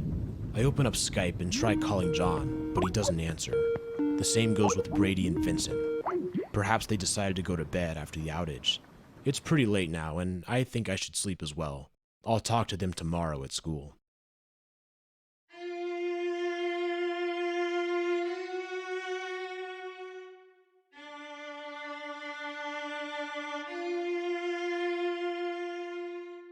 I wake up feeling groggy the next morning. I was up pretty late last night. There's something about going to sleep while the power is out that's always made me uncomfortable. For whatever reason, I feel the need to stay up until the lights are back. Throw in the bizarre things happening online, and yeah, you can probably tell why I didn't sleep much. I start walking to school, anxious to discuss the previous night with my friends. But when I arrive, Brady is the only one to show up. He says that last night during the storm, he received a panicked call from Vincent's mother. Apparently, he's missing. There's no sign of him anywhere. Terrified, his mother called the police, but even after searching the house, they're unable to find anything. I decide to ditch school and walk to Vincent's house to see if he's there. I can see the flash of the police lights from the distance. Apparently, they still haven't concluded their investigation. So goofy, that effect right there. So I just layered on like flashing lights, like some haze, and then a house. The flash of the police lights from the distance. It's so bad. Apparently, they still haven't concluded their investigation. I approach his mother, who's sitting on the front steps. Just some random photo. Crying. Stock photo. I ask if she's okay, and she confirms what Brady told me. Vincent has disappeared. Apparently, sometime late last night, he snuck into the cornfields. With the power out, the door alarm never went off, and with the cell phone towers down, they had no way to contact him. Yeah, because any sort of like actual security system would have backup power. Another one of the mini plot holes. This couldn't be happening again. It was the same thing as Noah. One day he was just gone. And now Vincent? How could this be? What's going on here? Okay, I need to focus on the present. Vincent's mother hands me a piece of paper that was left on Vincent's computer table. It's got words in his handwriting, but a distorted, shaky version of it. Vincent was very clearly upset. I read the note carefully. I can't take this anymore. I can't sleep. I'm afraid he's watching me. I can't live like this knowing that someone is after me, using me for their own gain. Yeah, I mean, I did the best I could, tie dot, but I think it's more about just like, what was I thinking? Why did I even attempt this story? I don't know. I'm sorry, Mom. I love you. I start to cry a bit when I read those last few words. Everyone makes mistakes, though. I mean, that's just part of it. Like, I tried something different. I tried something that was a massive failure. But that's part of it, right? You gotta try stuff. You gotta fail. That's what, being creative is about. Is he really gone? Surely he'd return at some point, right? I checked the back of the paper, and written on the corner in very small text was that familiar phrase, make a wish. I spend about 20 minutes comforting Vincent's mother, but I can't stay forever. I need to check up on John. Why didn't he come to school either? I go to his house. His dad's car is in the driveway, but the house is dark. There are no police either. The front door is locked. I can't get in that way. You have no idea how hard it was to find just a photo of a front door that looked like this. I had to take something from a video game. I think this is a video game screenshot. But this is important. Desperate, I break a window and enter Yeah, Resident Evil 7, that's right. the house. I search the place, but it appears to be empty. There's no sign of John or his father. As I walk through the upstairs hallway, something in the bathroom catches my eye. Written on the mirror are the words, "Make a wish." Oh, so creepy. Written on the mirror. Oh no, did it happen to John as well? That's when I start to realize that this may not be a coincidence. Not a coincidence. Both John and Vincent disappearing in the same night? That's a serious issue. Not just some hacker, but someone who's mentally tormenting his victims. I got the mirror shot by, like, shooting my own mirror. Once they'd been broken, they would disappear. Where do they go? Are they still alive? And why was I spared? I know what I need to do. Entity 303 had access to operator commands both times he appeared on our Minecraft world. This is kind of cool. I basically just cranked up the brightness of my monitor and put a pure white thing on. I think the lighting on this is kind of interesting. Entity 303 had access to operator commands both times he appeared on our Minecraft world. Despite John being missing, his computer is still running. That's a bit strange considering the power outage. But it doesn't matter. If his computer's on, that means the Minecraft server is too. I sit down at his desk and open up Minecraft. Strange, the launcher has no saved account. Strange. I don't know his Minecraft password, so I log into the server using my own account. As soon as the world loads, I know something is wrong. It's a wasteland. Our city from our months of work had been flattened, blown to bits with TNT explosions everywhere. This is our world, the memories of all the good times I'd had with my friend group, our struggles with the disappearance of Noah, our healing process. It's all gone, destroyed. Yeah, because they wouldn't have server backups. There's another of the many problems. Who could have done such a thing? But even as I ask the question, I already know the answer. I can feel him here. I slowly turn around to see his pale white body flying above me, taunting me. Suddenly, a Skype call. It can be only one person. I answer. I like that, though. That was kind of cool, having the Skype call way out in the distance with the reverb. Suddenly, a Skype call. It can be only one person. I answer, and 303 says through his voice changer, "Make a wish." "Why have you done this?" I exclaim. "I don't want you here. I can't stand what you're putting me through. Did you cause my friends to leave? What's going on?" The voice responds, "Oh, Frankie." So this section took forever to render because whatever DaVinci Resolve glitch thing that I was using, just some default plugin or whatever, was super unoptimized, and it really was very slow on my computer. You know exactly why I'm here. Have I considered making an ARG? Yes, I definitely have. Don't pretend. Nothing more to say about that for now. Otherwise, this whole thing is because of you. Yeah, see, so there's another problem. What does Make-A-Wish mean? I don't know. Why is this character saying Make-A-Wish? Like, we try to break this down. We can't find a reason. Like, what? Why? What? How? Don't you see, Frankie? It's just like a creepy, like, catchphrase that he just says for no reason. Frankie, why are you one of the few that remain? Why is it that the people in your friend group inevitably disappear? Yet, you are the one who's still around. What makes you special? I don't know. You know what I should do? I should do a CinemaSins review of this. Like, every time there's a mistake or something wrong with it, just do a little ding. I stammer. That's what I'm trying to learn here. You say those words, but in your heart, you know they're a lie. You remember your mistreatment of Noah, how important it was that he knew that you were better than him. It didn't even matter what it was, you just liked to feel superior. Also, I could probably make that video in a day. That might be kind of a funny thing to do. Or what about John? He had real mental health struggles, and you took advantage of him. You used his instability from Noah's disappearance to convince him to make a Minecraft server for you. Shall I continue, or can you fill in the blanks? Frankie, you play the victim here, but deep down you know it couldn't be further from the truth. Whoa, plot twist. No, that's not possible, I respond. You're the one who torments them. You're the one who gets in their head, making it so they can think about nothing else besides leaving this place. They feel like they have no choice but to flee from the suffering, to run far, far away. I cannot believe your slanderous lies. How can I get rid of you? How can I get you out of my life forever? I just need to escape. I can't take this. This is too much for me. I wish I didn't have to worry about this anymore. From the computer, a slow cackle. Wish granted, says 303. That scheming fool. In a fit of rage, I yank the plug from the computer. Okay, wish granted. How? How did 303 grant that wish? I cannot be here anymore. I cannot live like this. My friends are all gone. What even is my life at this point? Oh, the writing has been broken this whole time. I find myself leaving the house.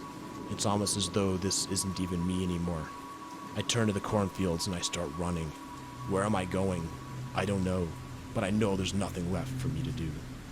If you get this email, Speed, respond immediately. This is important.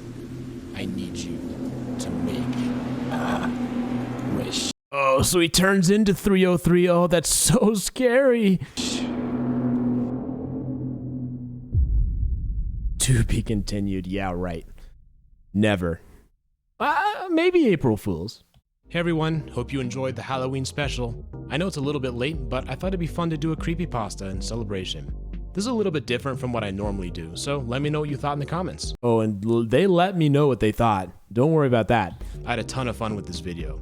Anyways, we will end with that. This has been Retro Gaming Now. Thank you so much for watching, and I'll see you all in the next video. Have a great day. Now the slowed down music is kind of cool.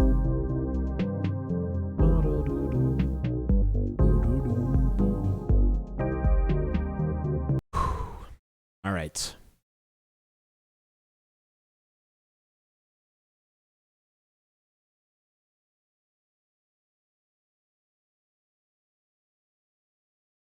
Ugh. Yeah, I mean, the problems with this video are large. They're so big, it's hard to write them all out. But I did have fun with it. I won't lie. It was fun to do something different, right? So when I was making it, I definitely enjoyed what I was doing. Even though I, clearly was not thinking straight. I was not, I don't know. I did something different, and I think it's part of this theme that I was talking about, where I'm starting to feel this pressure. I'm starting to feel like, okay, there's no deep dives left. There's not as much like Minecraft content. That is what it felt like, and I didn't know what to do.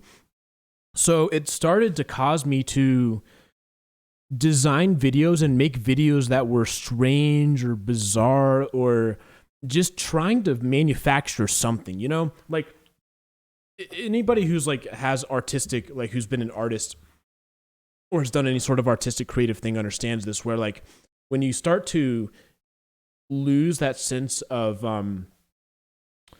overthinking, maybe that's what I should say. You start to overthink it a little bit, and you start to get to this point where you're not really trusting your instincts. You're not doing stuff that feels good. You're doing stuff that's like you're just doing too much. You're just doing too much. And that's absolutely what was happening to me at this time. And I think this chunk of videos right around here was kind of one of the low points of my channel thus far. Low points of my channel post Iceberg. And that was when I really started to struggle. I started to wonder, like, am I going to continue to do YouTube? Is this something that I have a career in? Or was I just a 1 year flash in the pan and then that was it? And I think when you watch these videos, you can feel that. You can feel that I'm not confident in what I'm doing. You can feel that I don't have a direction. You can feel that I just don't know. I'm not sure what's going on. And I think the story of Minecraft's Entity 303 is kind of, in some sense, a perfect symbol for that. This idea of, I'm just going to make stuff up. I'm not going to... It's, in some sense, there's a lot of thought put into it, right? Like, I tried a bunch of new things. In another sense, there's not a lot of thought put into it because I've picked an idea that was fundamentally bad. But that's what I'm saying. That's part of the growth process. It's okay to have stuff like this as long as you learn from it. And watching it now, I really do think I've learned. I sort of realize why this is a video that I wouldn't have done, why I don't want to do this type of stuff. And it's I think I've taken the interesting things about this video, like attempting to build tension, attempting to do that type of stuff, attempting to build a story, and I've done it better. I've found ways to do the things I was trying to do effectively with my ARG videos, my more recent videos. So it's like you can see that my intentions aren't bad here. It's just my execution's completely disastrous.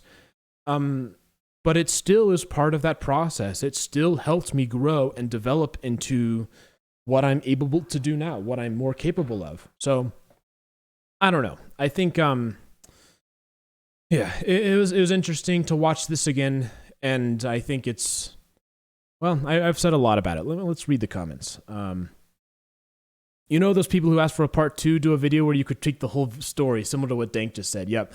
I think it would be funny to do a total roast session of this video. Lee says, figuring out what kind of video you wanted to make since you were running out of lore videos. Yep, and this is what I've been talking about recently is I'm starting to get to the point where I realize, like, oh boy, there's not a whole lot of deep dives left, right? What am I going to do? What's my future going to be? Let's see. Yep, Iceberg and Enderman videos were the flash, definitely. The Iceberg was the one that really got me going, and the Enderman was sort of what gave me a little bit more sustained popularity. But you got to realize, like, back then at that time, I didn't understand, right? When you just get this first taste of popularity of like YouTube success, it's hard to think about things long term because you're not used to having long term success. It wasn't until probably June or July of this year when I started to like settle in as a YouTuber. I started to become comfortable with the idea of like, okay, this is not something where every video I'm doing, I'm trying to stay relevant. It's more like I have this confidence that I have a high enough skill level that I can consistently produce good videos. Like I know I'm capable of it. And now it's more like, what are my personal goals for this? What am I trying to do with this channel? Where am I going? How am I improving? And I will talk about that a lot more when we get to this level over here, because that marked a fundamental shift in my mentality towards my YouTube channel. So that's just a little bit of a sneak preview. But yeah, I think, as I said, 303, it was a mistake in some ways, and one of my worst videos, no doubt. But I tried some stuff. I did something different. And you know what? That's what you got to do.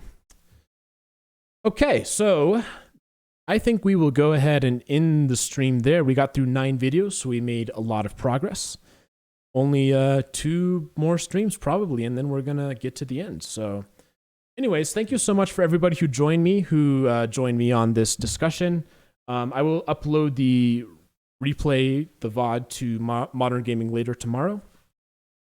And yeah, I will see you all in the next stream. Have a great day.